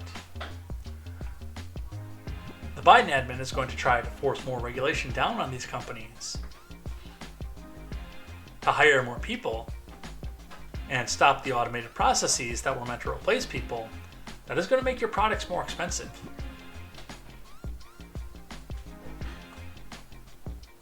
That's what regulation did. That's why when we sat back and saw, what did they average? Like 9 regulation cuts for every one that they passed under the Trump years? That's why you started to see prices drop. Because competitors could rise up.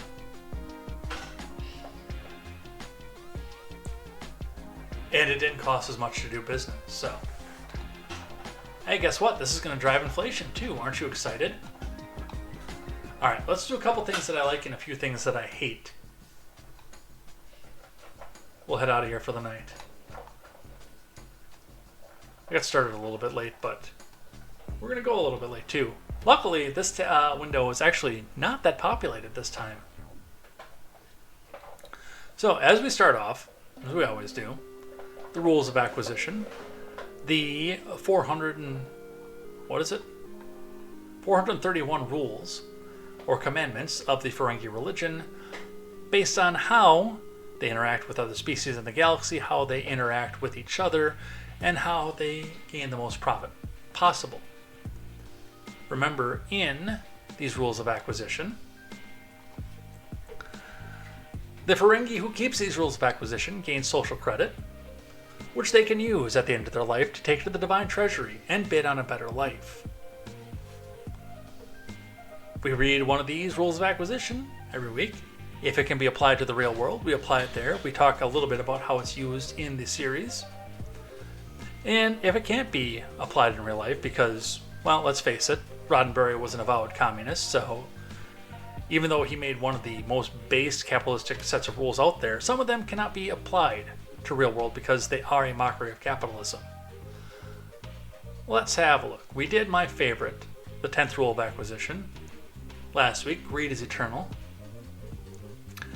And we will do now the 13th rule of acquisition, which is the reason that I actually want to get licensed. Yeah, I want to ask the government for permission to distill. And trust me, I will never distill until I get that license. But the 13th rule of acquisition, anything that's worth doing is worth doing for money. This is from a DS9 novel, Legends of the Ferengi, and it's very self-explanatory.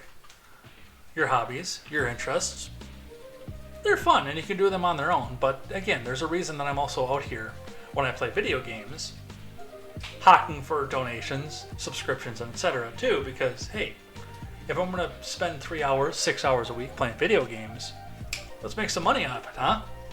but anything that's worth doing for money. I could sit here with several bottles of wine behind me, which you can see. And by the way, the new jugs over here go into the things that I like this week. We'll talk about that in just a bit. But I can sit here with this nice raspberry wine in front of me and chug one of these motherfuckers every night. But I will go through the tax loops. Yes, as much as I hate the taxes, and sell them once everything is licensed and proper. Because anything that's worth doing is worth doing for profit. Your rules of acquisition for this week, we will touch on another one next week. Now let's do some things that I like and some things that I hate. Thing that I like tonight, one of the inspirations for me to actually go and do a little bit of this and go down the mead route as well as doing the wine route here would be Golden Hive Mead. If you're not familiar with them, I believe they're on Facebook. I know they're on Instagram because that's where I follow them. I don't know if they're on X or not. Let me go find out if they're on X.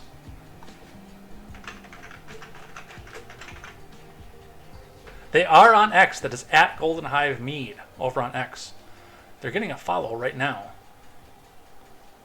That's a relatively small account over on the X side, but it's got a fairly large following over the Instagram side. 1.5 million followers versus 324, formerly 323 over on X.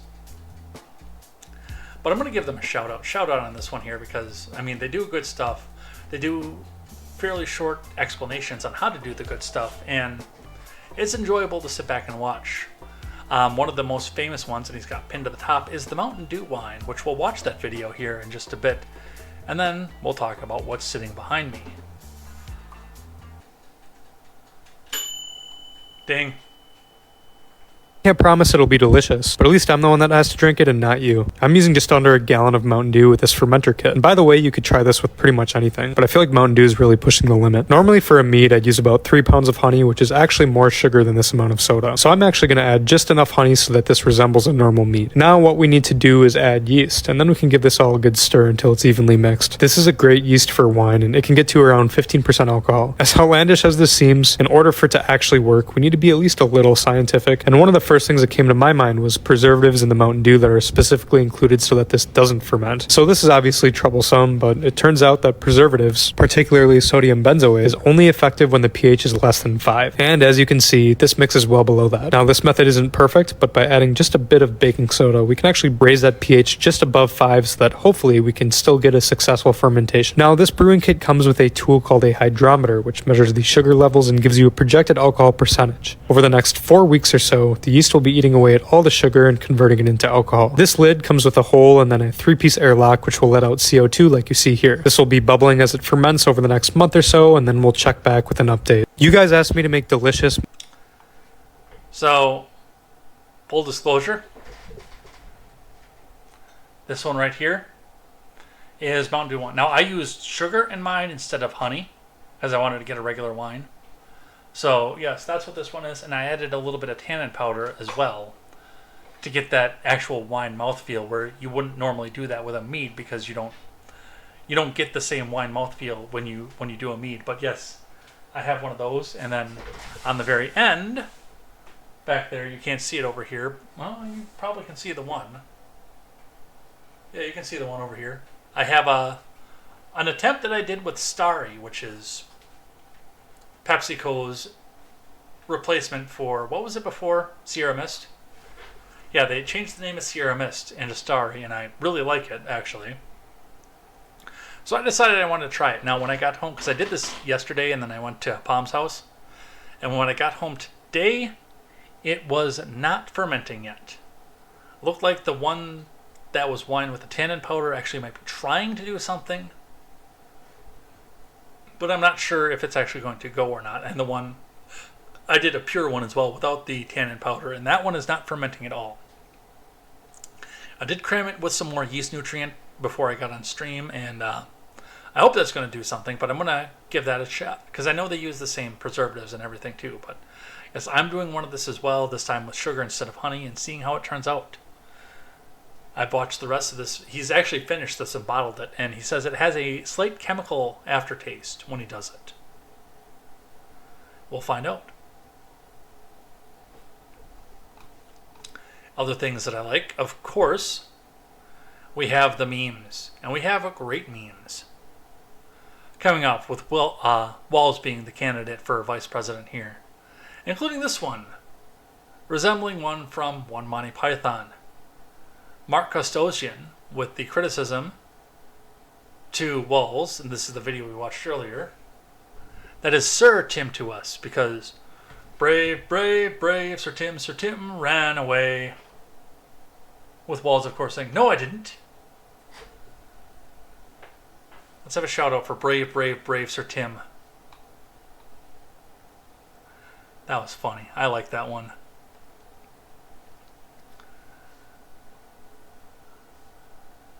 Oh. What do we have over here? Yeah, no Taylor Swift today. Ding. Ding, mac and cheese is done. I hope I like the Mountain Dew. Yeah, I'm curious to see how it turns out. And it is fermenting up a storm. I hope the starry one turns out, because I'm really interested in that.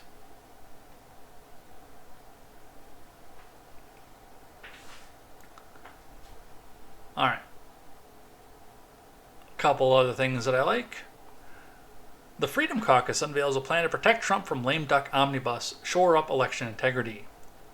From Daniel Chayton.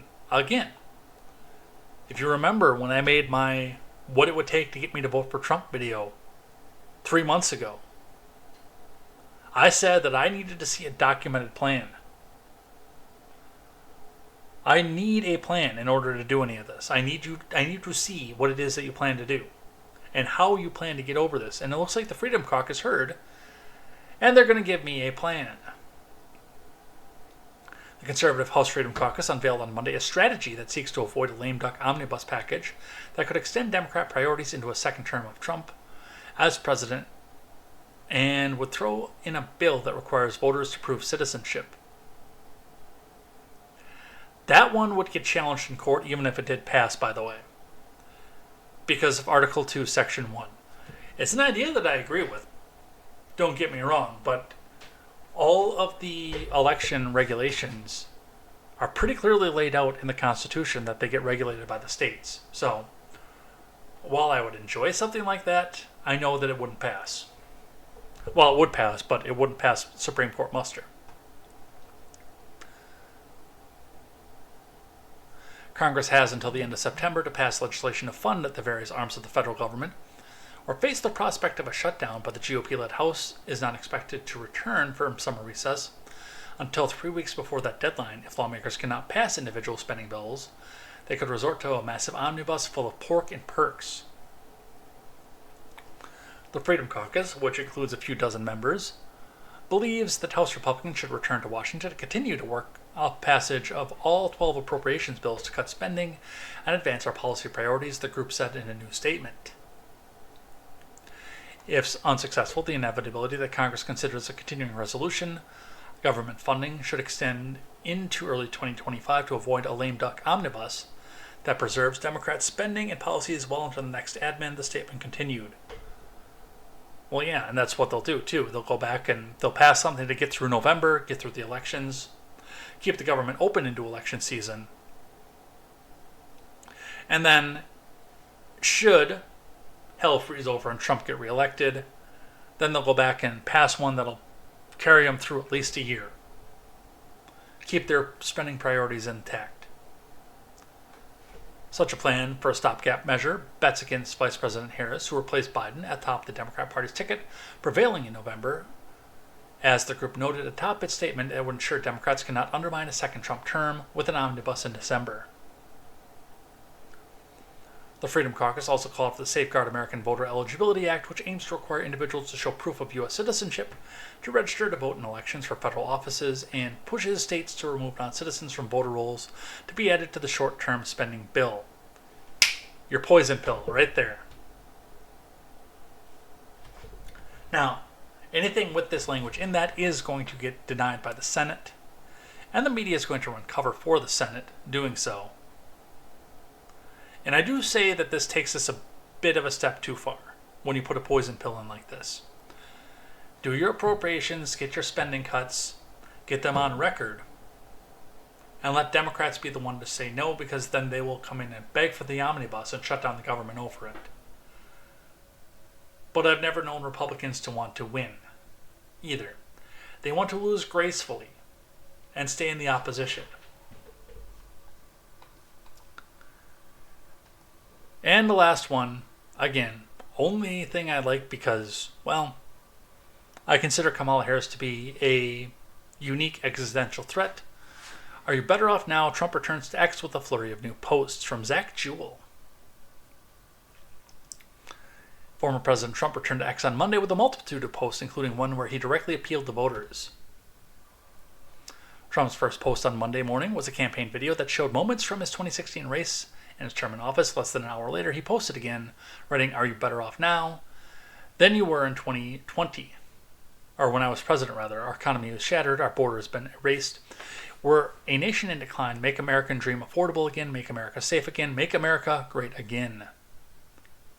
4 minutes later, the Republican presidential nominee posted a reminder of his interview with ex-owner Musk, which will be live streamed for the social media platform at 8 p.m. Eastern Time on Monday. More like 8:47.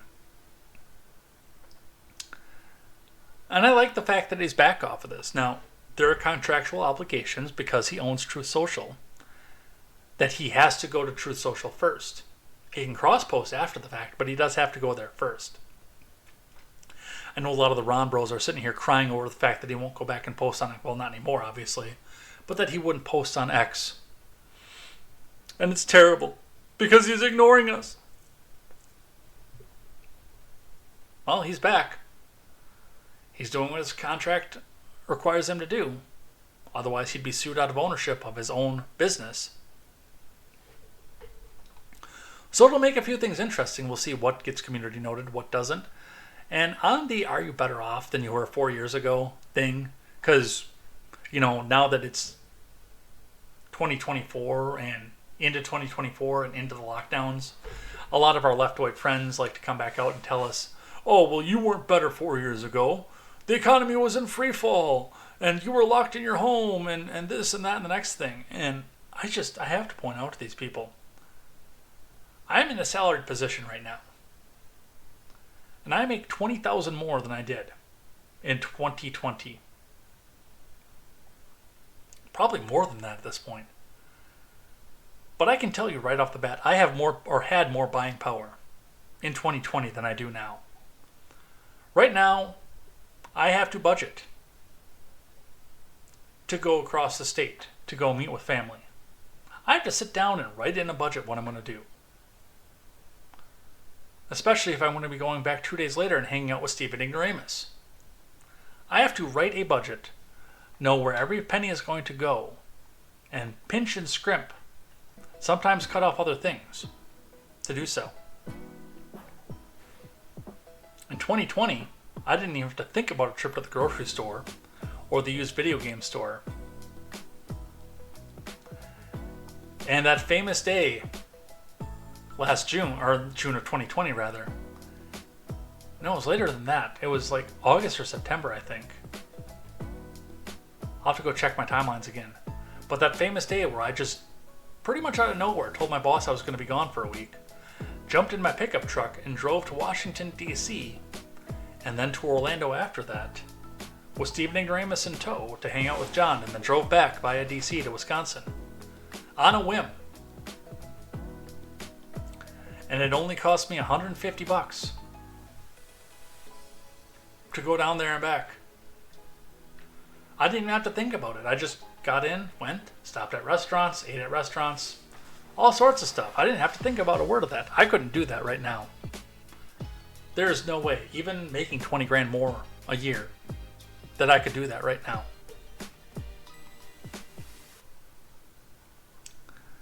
So, yes, I was better off in 2020. One more thing that I like, and then we'll move off to things that I hate. Adam Coleman, making the very obvious point here. Machine Pun Kelly with the X screenshotted that says, question for MAGAs after you deport all the undocumented workers, how do you plan on eating? Well, I'm self-sufficient, so if it ever came down to it, I still have a bunch of seeds and I can sit down and grow my own food. But Adam Coleman making the translation, question for the abolitionists. After you free all the slaves, how do you plan on picking all that cotton? Alright, now let's do a couple things that I hate. It's funny because I see my own X name up on there. Alright, things that I hate. Brian Krasenstein. Now, Tim Pool, I cringed so hard when I saw this Tim Pool post that I think my eyes strained from rolling so hard. Tim Pool, I've had enough! I'm voting for Kamala Harris now. Crime is a real issue in this country and we need someone with a proven track record of dealing with criminals. She's the only candidate who has proven her commitment by keeping people in prison despite evidence proving innocence and keeping others in prison to use as slave labor to fight wildfires. All fact check true, by the way. Her strength in not publishing any campaign positions show her brilliance in campaigning by making it possible for Trump to target. Her genius is exactly what this country needs, and anyone who believes this endorsement is real and that I'd support such an evil witch is retarded. Breaking news, I just got banned from YouTube for saying the R word. No, but on the cringy side, of course, Brian Krasenstein has come back and tried to do the same thing here. I've had enough, I'm voting for Trump now. Crime, despite dropping under Biden, fact check false, is still a problem, and what better way to deal with criminals than to elect a man who knows criminals best, because he is one! A man who's been convicted of 34 felonies. White-collar crimes, by the way. And I still question the validity of them. And found in court to have sexually assaulted a woman and committed fraud. This part here, of course, not criminally, because there's no way to do that criminally. That's a lawsuit. I mean, why would we elect a career prosecutor who locked up hundreds of murderers, frauds, and sexual predators? And weed smokers. Oops, did I say that out loud? Well, we could just get directly into the brain of the convict himself. His criminal mindset exactly what this country needs, and anyone who believes his endorsement probably also believed that he was in a helicopter incident with Willie Brown, or that windmills cause cancer. I just cringed so hard my eyes strained.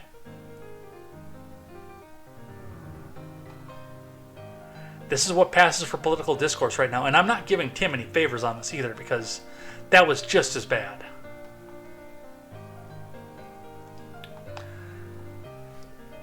Of course, I had to go with this one here.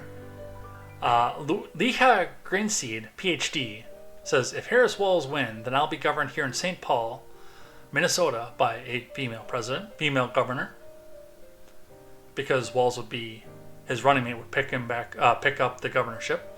2 female U.S. senators, female U.S. rep, female state senator, female state rep, which, by the way, she is in Minnesota 5, so that's Ilhan Omar, in St. Paul. Female state rep, all female city council, and 1 token black male mayor. To which I responded to this one, govern me harder, mommy! A slight change from my usual of govern me harder, daddy. Other things that I hate, of course, Bank of America and Wells Fargo are under investigation for handling of customer funds on Zelle. By the way, and I've said this and opened this before because everybody here knows about my identity theft that I just paid off in 2022. That yes, I had to pay for, in spite of the fact being a clear identity theft. That was a Bank of America credit card that hit me on that. And Wells Fargo I've had issues with on and off throughout the years. I've used them previously as well. I do not anymore, but I've used them previously as well. So it's ironic that it's those two. From Javier Singh Shekhawat. Probably butchered that. The Consumer Financial Protection Bureau is investigating major U.S. banks for their handling of customer funds on the peer-to-peer payments platform Zelle. The probe focuses on JP Morgan, Bank of America, and Wells Fargo, among other large banks. The reporting said, citing people familiar with the matter, anonymous sources. JP Morgan last week had disclosed in a filing it was responding to the CFPB's inquiries regarding Zelle and was considering whether to sue a U.S. consumer watchdog over the agency's inquiries. Well, if you're threatening to sue a watchdog, you're probably guilty. I can't prove that, but you probably have something hidden in the closet you don't want someone to see. Wells Fargo has also previously disclosed public filings that the government authorities have been probing the handling of customer disputes via Zelle. The proliferation of fraud and scams on Zelle, which is owned by 7 major banks, including JP Morgan and Bank of America, has drawn attention from U.S. lawmakers, including Elizabeth Warren, and regulators concerned about consumer protection. So, and yes, of course, the government has to get involved in this one now. And a part of the problem that I have with this, of course, is the fact that why would you do something like this? Be good business leaders. Don't have problems. And if you have problems, fucking fix them. Because when you don't fix them, then insufferable people like Elizabeth Warren use you as campaign fodder. Even though she is getting paid by these people.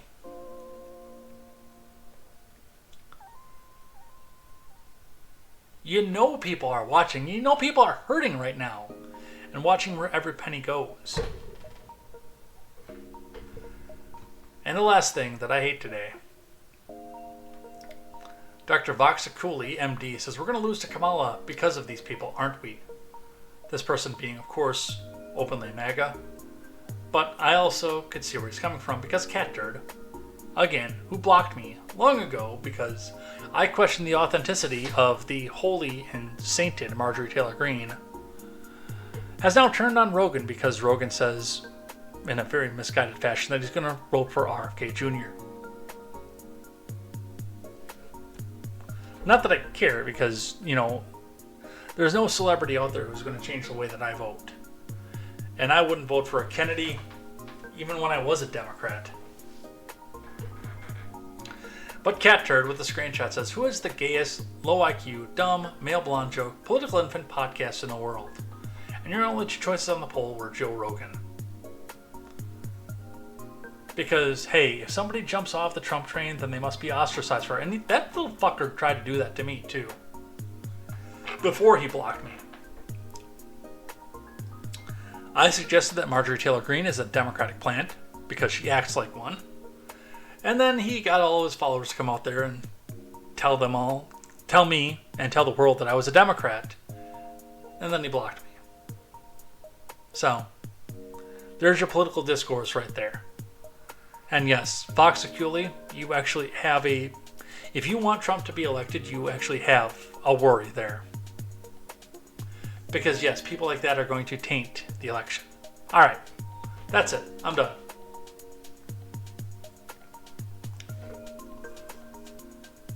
Still not sold on voting Trump. With Harris being there, I might hold my nose and do it. I'm still not sold on it because I saw the spending. And the spending worries me, but I mean, we'll see what happens with that. And yes, I'm still interested in down ballot stuff as well, including, as was mentioned earlier, the ballot referendum. If you are in Wisconsin and watching this and you have not voted, you have a half an hour to get to your poll. Some of you can't do that yet, but you have a half an hour. Get there. If not just for that referenda. If you ate everybody else on your ballot, which was mostly the case for me, that referendum giving and taking away some of the power of Evers to utilize your money without your permission, that's what you need to go pay attention to. So go check that out. Go do that. And we'll be back here next Tuesday. Let's throw some outro music up.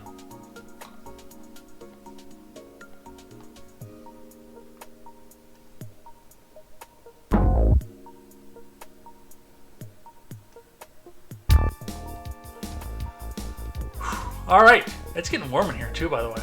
I don't know if my air conditioner is just a piece of crap, because it worked really well in the early part of the year and last year when they first put it back in, but oh man, it just doesn't cool this place like it used to. But That is a problem for me. I'm going to turn it back on, see if it does anything, or see if it cooled down enough outside that we can just open the windows, I guess. But I'm going to head out of here for the night.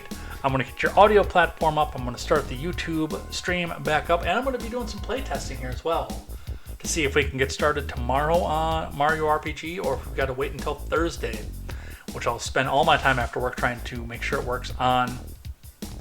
And so, tomorrow or Thursday, join me for Mario RPG, The Legend of the Seven Stars, over on Twitch.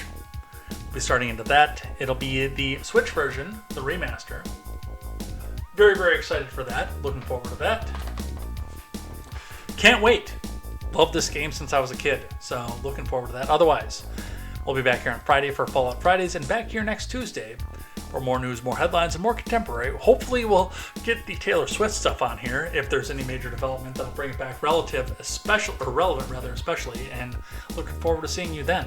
Take care, have a good night, thanks for watching, thanks for listening back on the replay, thanks for listening on the audio platform, and thanks for taking me on the go. Love you all, have a good night. We'll see you next time over here on Contemporary, and until next time, take care of yourselves, take care of each other's, and if you have an outcome politically that you want specifically, get out and vote for it. Don't get blackpilled. Take care.